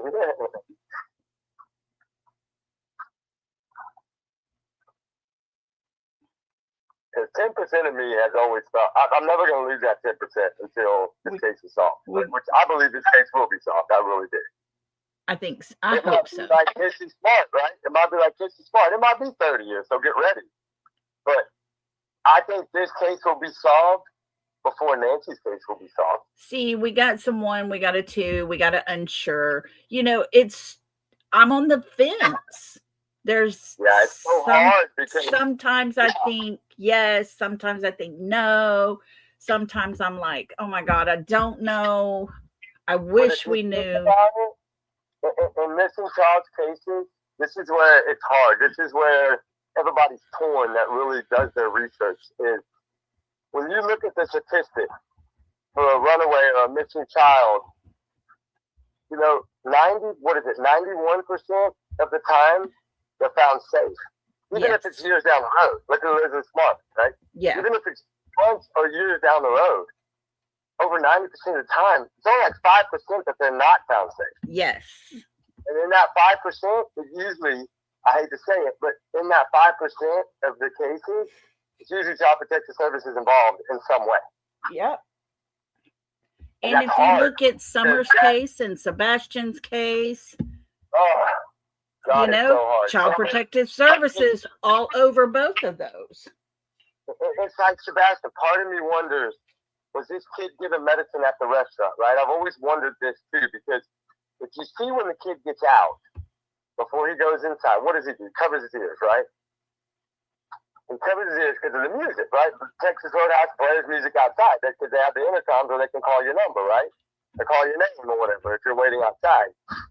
And he did it when he went in, but he didn't cover him when he went out. Why?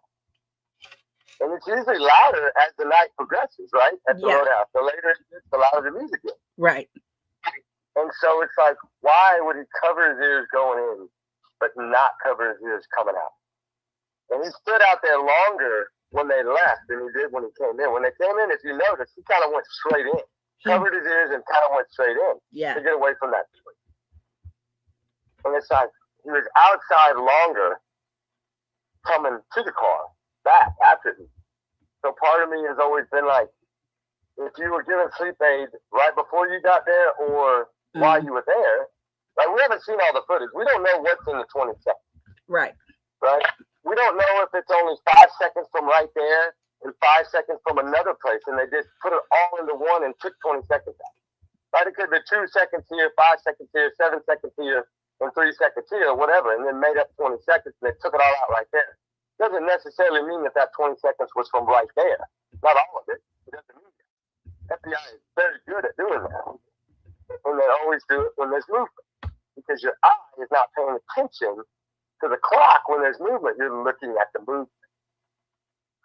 And so it blows people's mind, right? When I put that out, I didn't even know if I should, but I didn't want to step on any toes, right? If that's what they got. If they only got 20 seconds worth of something that they're holding, I didn't want to say that, and then it'd be like, you know, because you never want to say anything to jeopardize the case, ever. You never want to do that. Right. And it's just so hard, but I think it needed to be told. And I do hold things for a while sometimes. It's, I don't, you know, I guess I'm unsure sometimes whether to say it or not say it, right? There's some other things in the Sebastian case that I've never told anyone. Yeah. And Kai J's. I do reach out to Entercredit a lot. I do. I ask him a lot of questions. He doesn't answer all of them, but I do ask him a lot of questions. Kai J's True Crime Campfire says, in my opinion, if he made it home, he's no longer with us. But in my opinion, he did not make it home. It was long premeditated to hide him out. It's possible. That's what I'm saying. 10% of me feels like at 18, shortly after his 18th birthday. Thank you, Key J's. Because once he's 18, it's different. It's hard to say that. I know it sucks, but it's different once he's 18. Yeah. And Melissa said, CP. 3 years. Go ahead. Melissa said, CP said he'd never be found, and another time said something about him coming back at 18, but needing mental health treatment. He's totally untrustworthy. Yes, Melissa. I said, how do you know that for a fact? Right? If you're going to come out and say that, Yeah. how do you know that for a fact? Because with you saying that, it's telling me one of two things. Either you're just saying it for the camera, or you really know that this child will never be found because you're the only one that really knows where it is. That's kind of how I look at it. And I think law enforcement is going to look at it the same way. So that's the hardest thing about that, right? It's kind of like when they were talking to some channel around his birthday time, and they were saying that Halloween is his favorite holiday, and the chair was empty, right? And then Thanksgiving, the chair was empty. People don't understand what Katie's going through. She's grieving, and this is like every holiday we just have to grieve, and we're gonna have an empty seat on his birthday, and we're gonna have an empty seat on Christmas, and then Katie in the background yells, and Valentine's Day. And it's like, how do you know? That's months in advance. How do you know he's not going to be found? Yeah. To me, that's one of the most important things in this entire case. Well, Grandfather Mountain was talked about, and Blue Eyes was on the phone with Chris Proudfoot, and Katie's in the background saying, "That's my son." And his words to her was, "Katie, that's not him." How does she know? How does he know that wasn't him? Because that goes back to what I just said. Yeah. It's one of two ways when he made that statement. Either he knows where this kid is and only he knows where this kid is. That's why nobody else is ever going to know because he's never going to tell. Or he's just blowing hot air for the camera. Trying to keep the heat off of his wife, right? Yeah. Why would you protect her when it's like your fifth wife or fourth wife? You don't really care much about your wives. So why her? Right? Yeah. Because this got you or you could be in trouble? Is that why? Was this happen? Did Katie really choose so with Sebastian? Did she really do that? Right? Like a lot of people think that because of the child protected service stuff, or DCS, however they say it there in Tennessee. But to me, it's all child protected services. But I don't know why so many complaints. Why so many callings? Like in such a short window. They've only been in that home 2 years or right at 2 years. So that's telling me that it seemed to be progressing. Yeah. Right? And that's usually what happens. Usually it starts with something simple, kind of like the Lynette Hooker case. It probably started with a simple push down or a grab or a slap or something, and then it just got worse and worse. And she saw the signs, but yet she still stayed. Right? Yeah. She went back. And now look. Sadly, that happens a lot. Sadly, it does. Gabby Petito is one of the biggest ones to look at. She defended that man in the body cam. And Michelle says, but the biggest Michelle said, but the biggest red flag this whole time, the quote, "If he wasn't there, why is he doing all the talking?" Or was he? He's defending Katie. He's putting the pressure on himself to take the pressure off of her. Right? He's saying, come at me all you want to. Leave her alone, right? So that's one of two ways either. Either she's responsible for all this and he's covering for her because she covered for him, right? Right. Or he's just trying to mess with people, mess with the public. Like, you know what I'm saying? Like, come after me, don't come after her. But really, he'd rather you come after her than come after him. Like reverse psychology type. Yeah. You know what I'm saying? Like, he's a pansy. It's just always been about one thing. It's always been one thing that really made this case feel like the reward was never collected because it's family, right? That's usually parental kidnapping or parental homicide with special needs children or anything. Look at all the ones that we've gone through just in the last 2 years. Right. And how did they all end, right? Katie Spicer, right? I mean, I could go on. How did they all end, right? Right. One of the parents or both of the parents are in jail. Oh, yeah. They go back as far as Kayvon Harmon. Yes. It's new, right? Right. The numbers don't lie. But the number one thing to me was she almost gave us the answer. She almost And did. that Chronicles of Olivia. I always say Chronicles of Olivia is the most important one out of anything they ever did or said. I don't care if it's trash talk or what. That one right there, because that was raw emotion. That was truth. That was she was so sidetracked because she had not spoken to the public, so she hadn't learned to build and control that lie, right? She wasn't used to it because she hadn't spoken to anybody but law enforcement. And I tell you right now, her stories for law enforcement, in my opinion, and Chris Medina's, whatever she told the public, I guarantee is 100% different than what she told law. I agree, because we've heard all kinds of different stories. It's too late. He's pretty much trying to say it was too late, basically. He's already gone, right? That's what I get from it, and that's my alleged opinion. But she almost said it, you know, and then he coughs, and then it's like everything rolled into that moment. And that shows a plan. That shows that something was planned, right? Just like Nancy's case. I asked another good question for the chat. How many people think Nancy's case was planned by someone within the family circle or just a random stranger? One family circle to someone random. I'm really curious about that because that's going to be the same in the Sebastian case, right? It's just how statistic numbers work. Yeah. The majority what? Not yet. The chat's kind of lagging right now. But all right, that's all right. While they're answering that, y'all put a 1 if you think Nancy's case was someone within the family circle, or 2, just somebody random. Yeah. Because in a way, the contradictions are there in the Sebastian case versus the Nancy case, because Savannah didn't trust her sister to call the hospitals or didn't believe that she called. So she's like, I'm going to call on my own. That was very strange when she said that. That's what it said was from the start. Inside job. Right? And it's like, Melissa. Wow. So we got 1s, a 2, 1s. Most of it so far is family. Mm-hmm. Yeah, now, let me ask you a question. I want to ask a question on Sebastian's. Okay. Do you think law enforcement listens to what Katie and Chris says on the YouTube streets? Do you think I know they do? Yeah.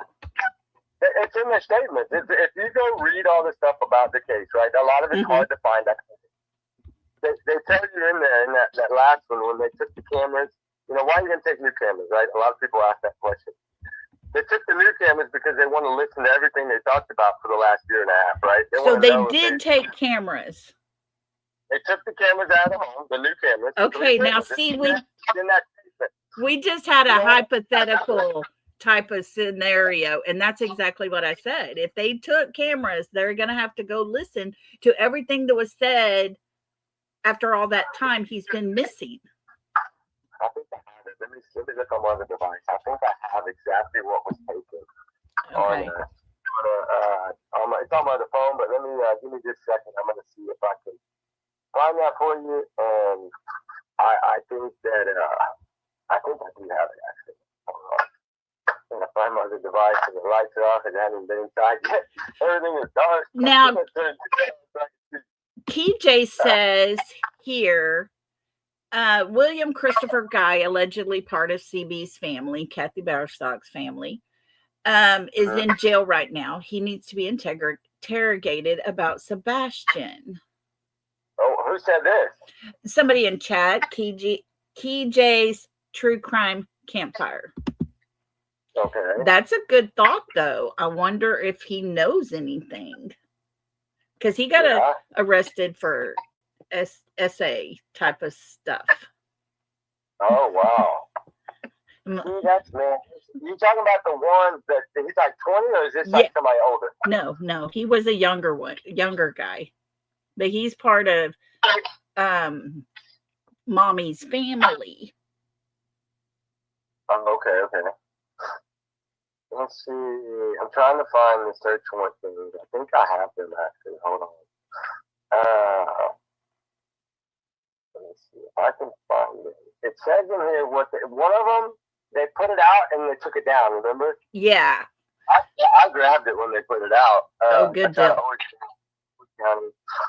Hold on, let me see which one this is. Summer County Sheriff's Office working with TI, FBI on the case. I said, there's been no confirmed sightings of Sebastian since he went missing or significant lead. In the case, detectives have said they're leaving nothing off the table. This is an active and ongoing. Yeah, that's it. Let me see. Whitney.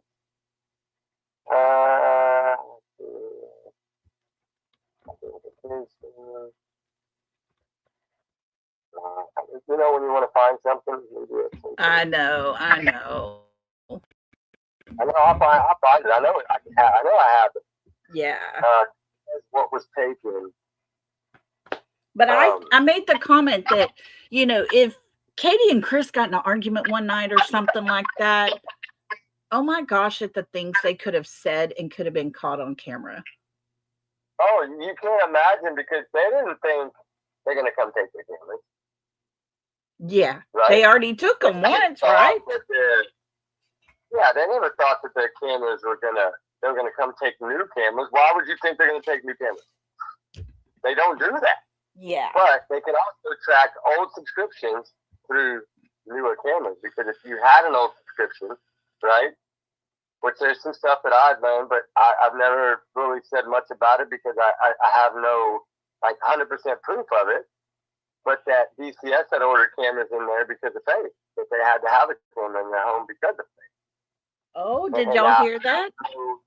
If that's, you know what I'm saying? Like, I don't know if that's 100% but I know that if you do the research of that, because of the New Mexico case with what was going on, that they were ordered to put a camera in the home for little Faith. Now, and I think maybe one of them even said that one time on somebody's channel. Yeah. The nerdy guy said that there was a camera in her room. Mm-hmm. I was kind of disgusted about it. Yeah, okay, they took, let's see, the one, hold on, is this the one for the 2026? Hold on, let's see. Yeah, okay. I don't know Thanks, if they've heard this one yet. Yeah. It's based on the high-profile missing cases, the Tennessee Bureau of Investigations. They were talking about warrants filed in Summer's case and Sebastian's case, okay? It says the local sheriff's officer that executed multiple search warrants and conducted extensive repeated searches in the cases of Summer Wells, Hawkins County, 2021, and Sebastian Rogers, Summer County, 2024 through 2026. That they have searched multiple ones. They have served multiple ones during these time frames. Yeah. So between 2024 and 2026, in Summer's case and Sebastian's case, TBI alone has served multiple search warrants. See, a lot of times we don't even know about it because they don't want us to know about it. Right. Right? And it said following new leads, warrants are often served when investigators receive new accountable tips or evidence that warrants return to a previous search location, such as home or property. The collection of digital evidence. See, in the second search warrant for Sebastian, which was, I believe, April, if I'm not mistaken. 25, yeah. 2025, right? They recovered 3 cameras. That's what they took. 3 cameras, a laptop, a tablet, 2 phones, and 40,000 ULRs of deleted data from those devices. Woo! Which is kind of like the Stephen Stearns, right? Yes. Because they had, but think about it. Stephen Stearns, they had 31,000 ULRs. Wow. And look how here they had 40,000. So it's actually, the number is higher, and that's because of the time frame.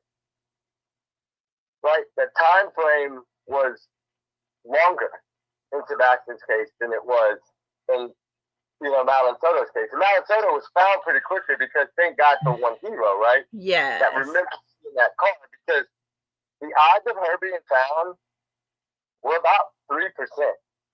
And if that guy would not have saw that news or saw that case, he would have never called in, which means they probably would have never found her body.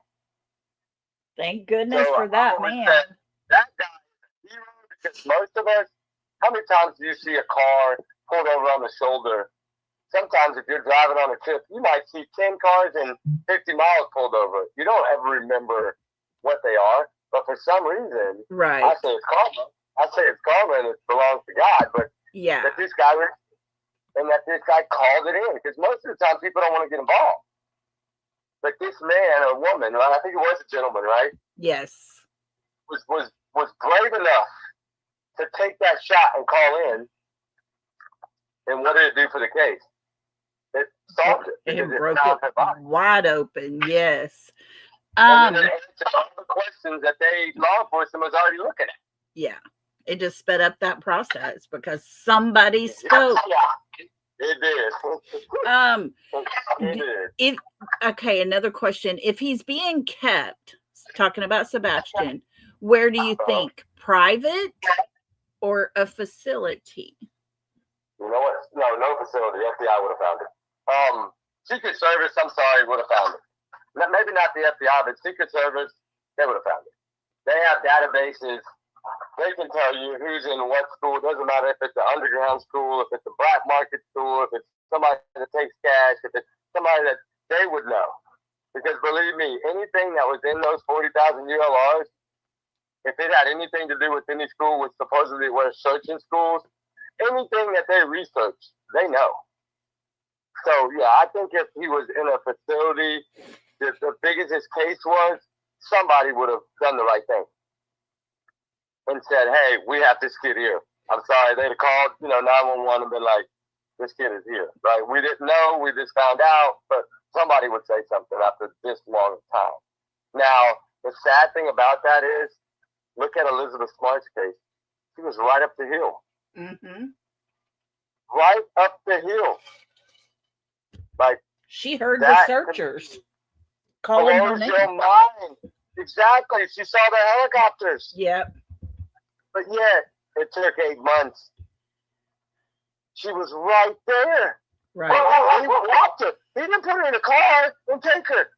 He walked her out of there. And it's like, think about that. Oh my God. How many people think that there's crazy people or people living in those hills in Tennessee, right? Right. A lot of moonshiners, a lot of, ginseng people. Yeah. They're criminals. They hide from law, right? They hide from law enforcement. Right. They probably got little trails everywhere. Yeah. They're in plain sight all the time. Yep. That they don't know, right? And to me, I've always felt, and I'm the one that started the Alaska thing. I did. I didn't. I've always felt like if he would be anywhere that they know would be almost impossible to find him, would be Alaska, because a remote cabin, 100 miles off, even 40 miles off grid in Alaska. Yeah. You don't have the weather. You don't have a long enough summer for one for them to search every place. You're not getting in the winter to search anything. It's brutal there. And, did they pay someone, right, to keep this kid till he's 18? Hey, I'm going to pay you $50,000 a year. I'll bring it up here every year when we come. I'll pay you every year. It's very and they possible. got him a brand new game station, and he's just living the dream, playing video games all day. Seth said he's probably somewhere playing video games, right? Right. That's what the dad was feeling in his heart, because he said it. And he was dead serious when he said it. Yeah. I know that's hope too, right? There's hope there. Yeah. Every parent should be hopeful, well, not hopeless. We got to remember how many homes that family owns all over the United States. Well, if you think about the homes, think about the people they know. Right? You have people that are salespeople. You have military people that have been from California stationed all over. Yeah. It could be Canada. It could be Alaska. One of those harsh environments that are almost impossible to search every bit of it because there's so much vast land. Right. You might have one cabin 200 miles from the nearest store, right? That their medications and stuff are airdropped by plane every so many months because they can't come to town. That's Right. living off the grid, right? Yeah. They don't go to a grocery market. They go fishing. They go hunting on their land or on land that they're on. Right? There's so much remote wilderness in Alaska. It's Alaska frontier for a reason. It is so vast and so spread out and so that really unpopulated. that right? would be the best place where he wouldn't be seen. He could go outside for a while if he wanted to. Nobody would see him. You go outside every day. Yeah. You're 100 miles up in the woods, most of those cabins have surrounded by trees. 50, 60, 70-foot trees. Yeah. You can't even see the cabin. When you're flying over, you see the smoke from the chimney. You don't really see the cabin. Yeah. Can you imagine trying to search the vast wilderness of Alaska? Even 10 miles out of Homer. Yeah. It's almost impossible. Because not only are there cabins that are built above ground, which a lot of them are, there's also people in Alaska that build cabins underground. Right? Because it's so cold. Right. I mean, a lot Lisa, of people watch survivor shows, right? Yeah. It's out there. People live like that. They do. I've seen places where people want to be off grid and they buy places. Look at Elizabeth Smart. I'll say it again. Yeah. I mean, off the grid in a tent, in a hole in the ground. Yeah. I mean, he was right there where all the planes are flying over. That's how easy it is to miss. Yeah. They were flying that every day for weeks, months. So Hundreds of helicopters, but they never saw her. Why? It's so bad. right. And they were just a couple of miles from civilization. Imagine being 100 miles up in the mountain. Right. Now, Lisa said, I just don't believe KP and CP would fork out the money, but I believe his mother would to keep her son out of jail. Just my opinion. Yeah, I think when it comes to this, if you're doing this just for a few years till he's 18, they could have been saving for 2 years for this. Yeah, they could have been. They could have borrowed against the one. I wonder if that stuff was checked. Did they go and check their 401s? Did they go and check to see if they got any loans or any new home equity loans to do some remodeling they didn't do? Or that's all it takes is to add a little bit to your. Once you get equity in your home, you just go out $1,000 note, right? Once a year, right? That's nothing, right? Now, a question here: wouldn't that mean at 18 he can still tell? Talking about the abuse and stuff that he suffered. Well, the problem is with this length of time, right? If they did this to get him back off, because he hasn't been on medication long, right? So did they get him back off the medication and wean him after this long a time not being around them? Especially if they played the quiet game and they don't even ever go see him and they just let it be like ghosted. What would he really remember? What would he really tell? He would be so excited to see his family. Yeah. That can you imagine having 2 years to brainwash somebody or 3 years to brainwash somebody? I mean, look at Lynette Hooker. She knew this man would do this. He told her before he did it. Next time I just need to throw you overboard. And she said that. She right? said. Like, people get brainwashed every day. And when somebody with special needs, they're a lot easier to brainwash. They buy new video games. They do this. They do that all the time. They got him. He's not thinking about nothing else but living a dream. Yeah. Well, he's going to want to keep living that dream. Because now he's done forgotten everything he really knows after this much time. You think I know that this or 10%, right? That this kid is out there somewhere. It's to me, it's 10%. Right? Yeah. I mean, somebody put in chat, look at YouTube people being brainwashed. Yeah. There you go. Amen. Whoever said that? Yeah, TJ. On the back. Yeah. Okay, big pat on the back. And you get a big hug from me. You just said it as it is. That's right. People worry too much. People worry too much. And I make this comment a lot is, if you don't do the research yourself, you're never really going to know. The problem with YouTube is, even some of the larger channels, They use what they hear on other channels. They do because they don't want to go do the work. Yeah. Well, what was Right? it that I you don't were? do that. What was it you were telling me that in Nancy Guthrie's case that turned out to be nothing more than just somebody said it and everybody took it and ran with it? What was that? Okay, right now there is a big craziness going on, which y'all know right now about did the family say it was a walk-off? Did they not? Right? Was the immediate family that was there that day, which I believe was Amy and Tommaso. I don't know exactly who was there, right? But I think it's them too, from what we know. That they were saying that she wandered off, she walked off. That's what they were pushing, right? That's and what so was said. Yes. Brian Eden, I think, finally cleared it up today. His guy admitted he was wrong. Okay, that they did say that, they did bring that up, but they weren't harping it.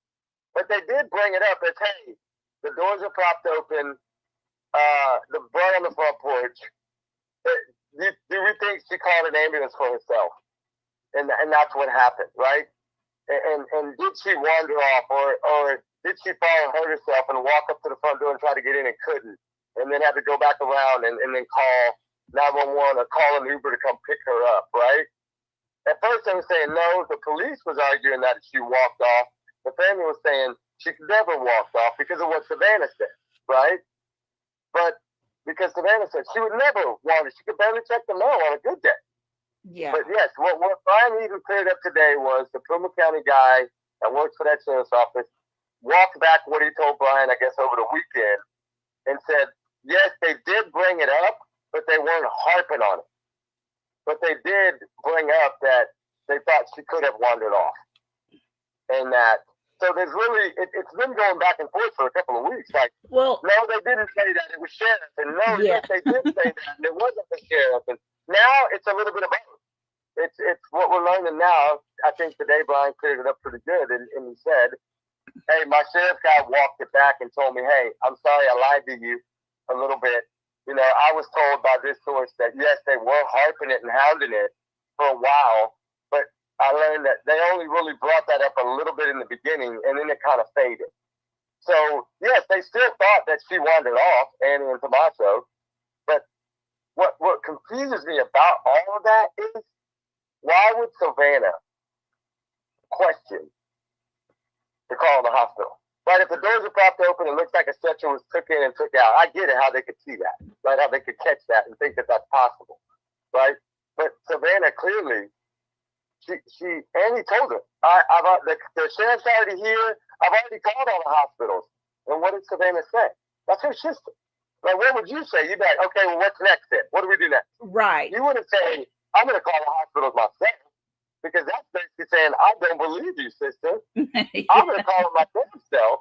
Right. And then you got a brother, Cameron, 3,000 miles away, that has worked for intelligence before, that has not even seen the crime scene. And he's saying something totally opposite of what Amy's saying. He's saying, no, it's kidnapping because of Savannah. Yeah. You haven't even seen the crime scene. You don't even know what's going on.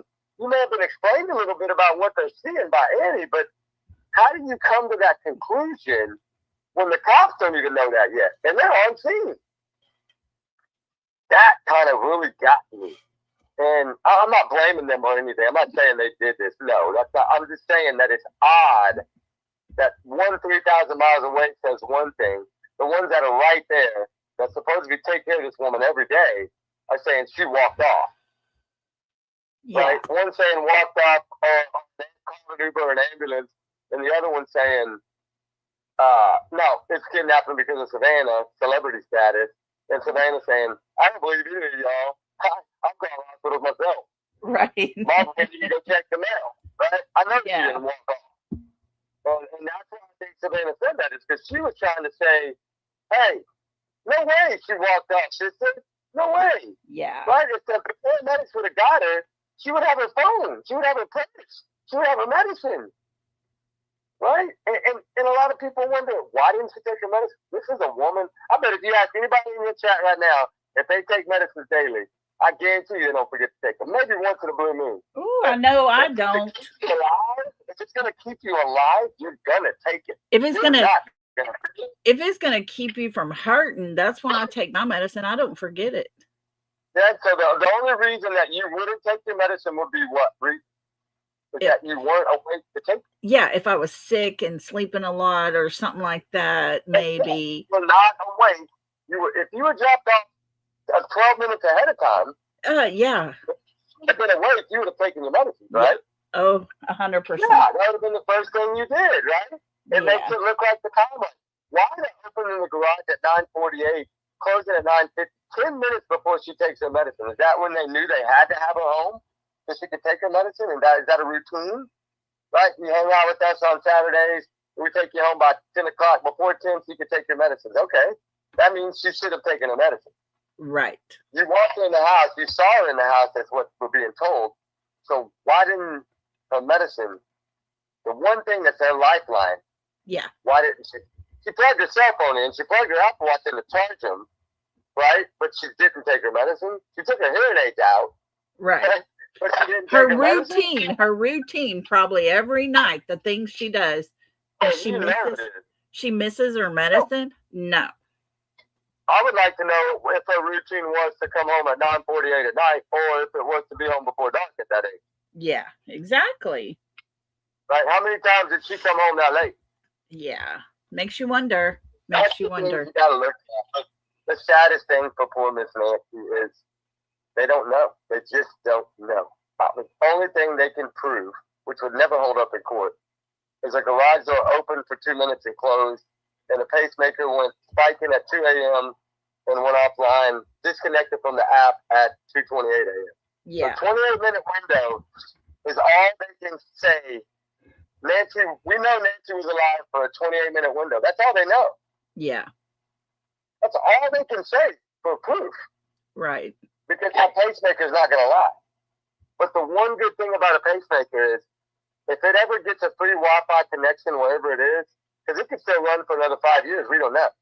If it ever gets a connection that's free, and a Wi-Fi connection on somebody's cell phone or somebody's vehicle that drives by where she might be located, and it does a handshake with that thing, it's going to send that to the doctor. And then they're going to know everything. That's why I say the needle in the haystack, that's the one needle in the haystack.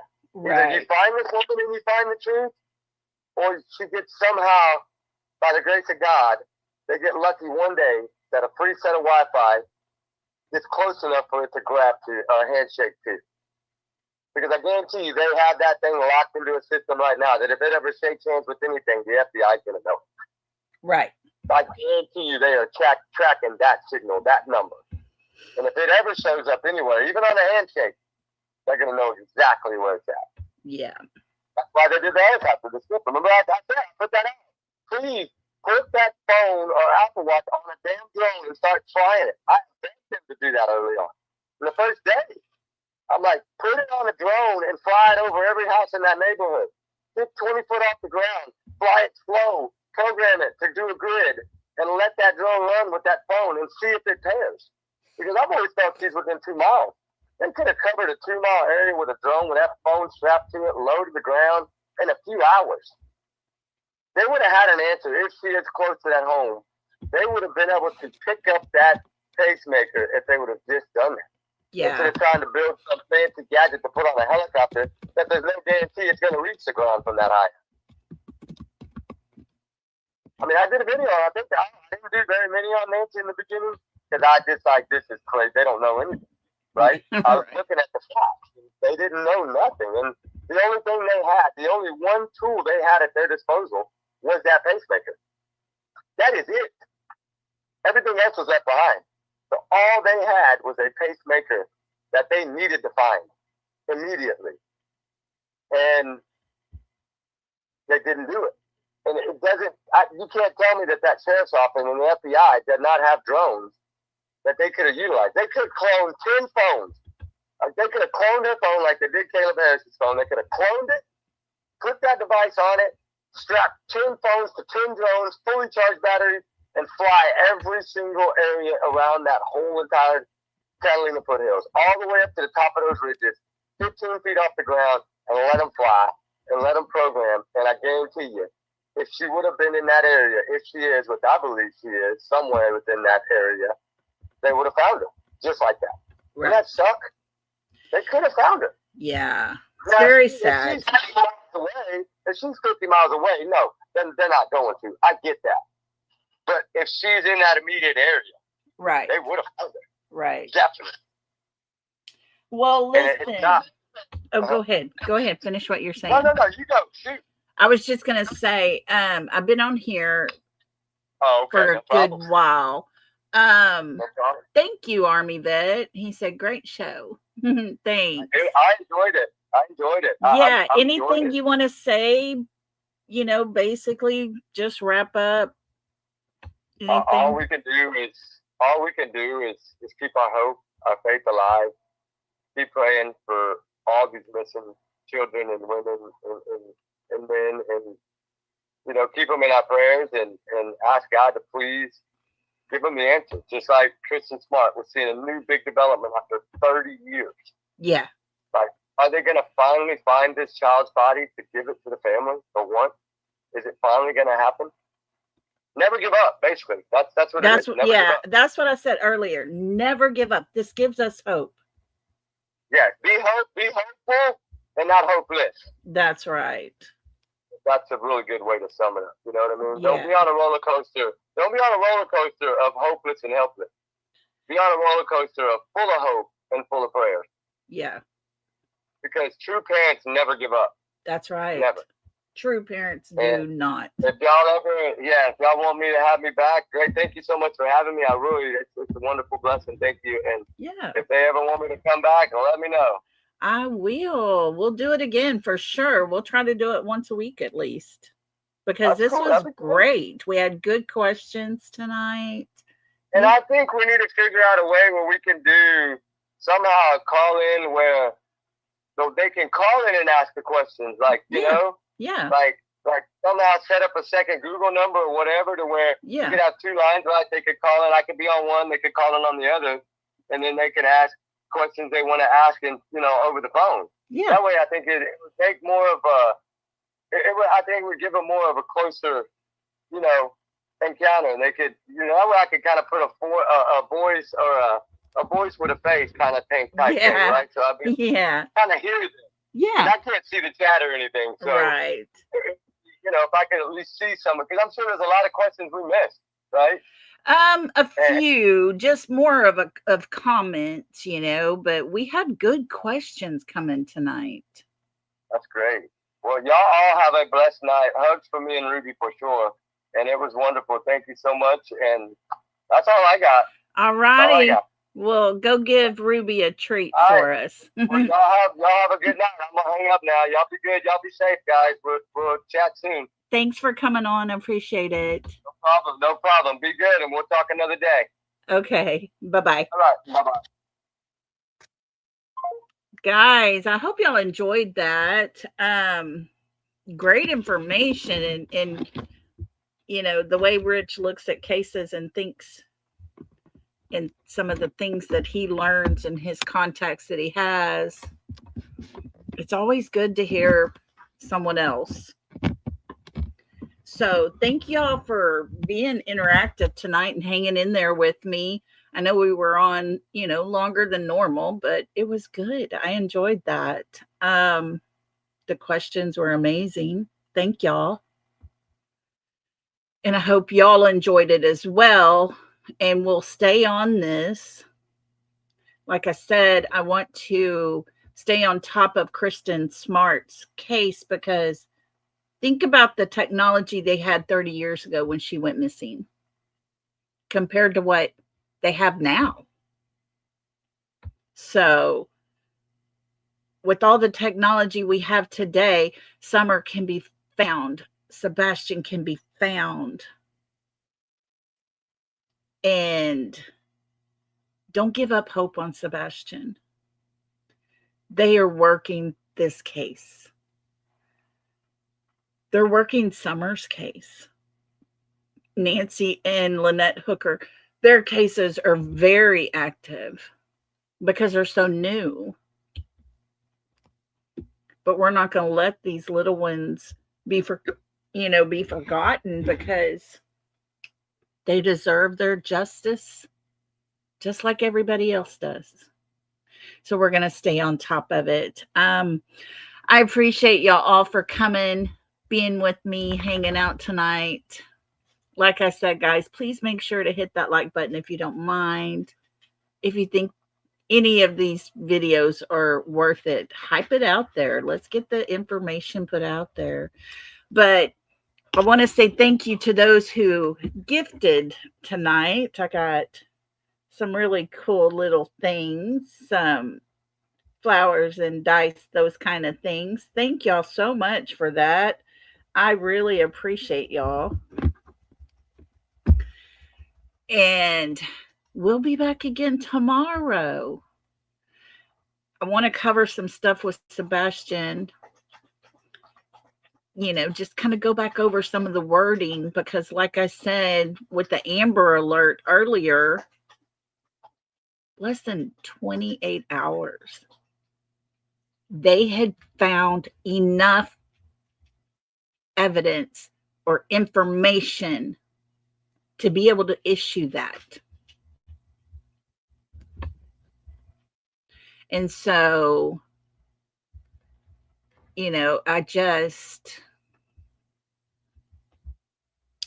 think there's a lot more that was put out early on that a lot of us kind of overlooked at times. But we're just going to keep covering it. That's all we can do. I want to keep his face out there. I want to keep his story out there, because this young man deserves it. Summer as well. We need to go back to the beginning and look into all of it. And we'll do that as a team together. So y'all be on the lookout for tomorrow's live. We'll probably go just a little earlier tomorrow.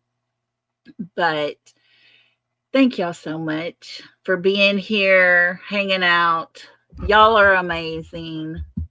And thank you for making me feel good enough to come on every night. I appreciate y'all. And y'all be safe out on these streets. They are crazy still. But as always, until next time, everybody, love and hugs. Good night.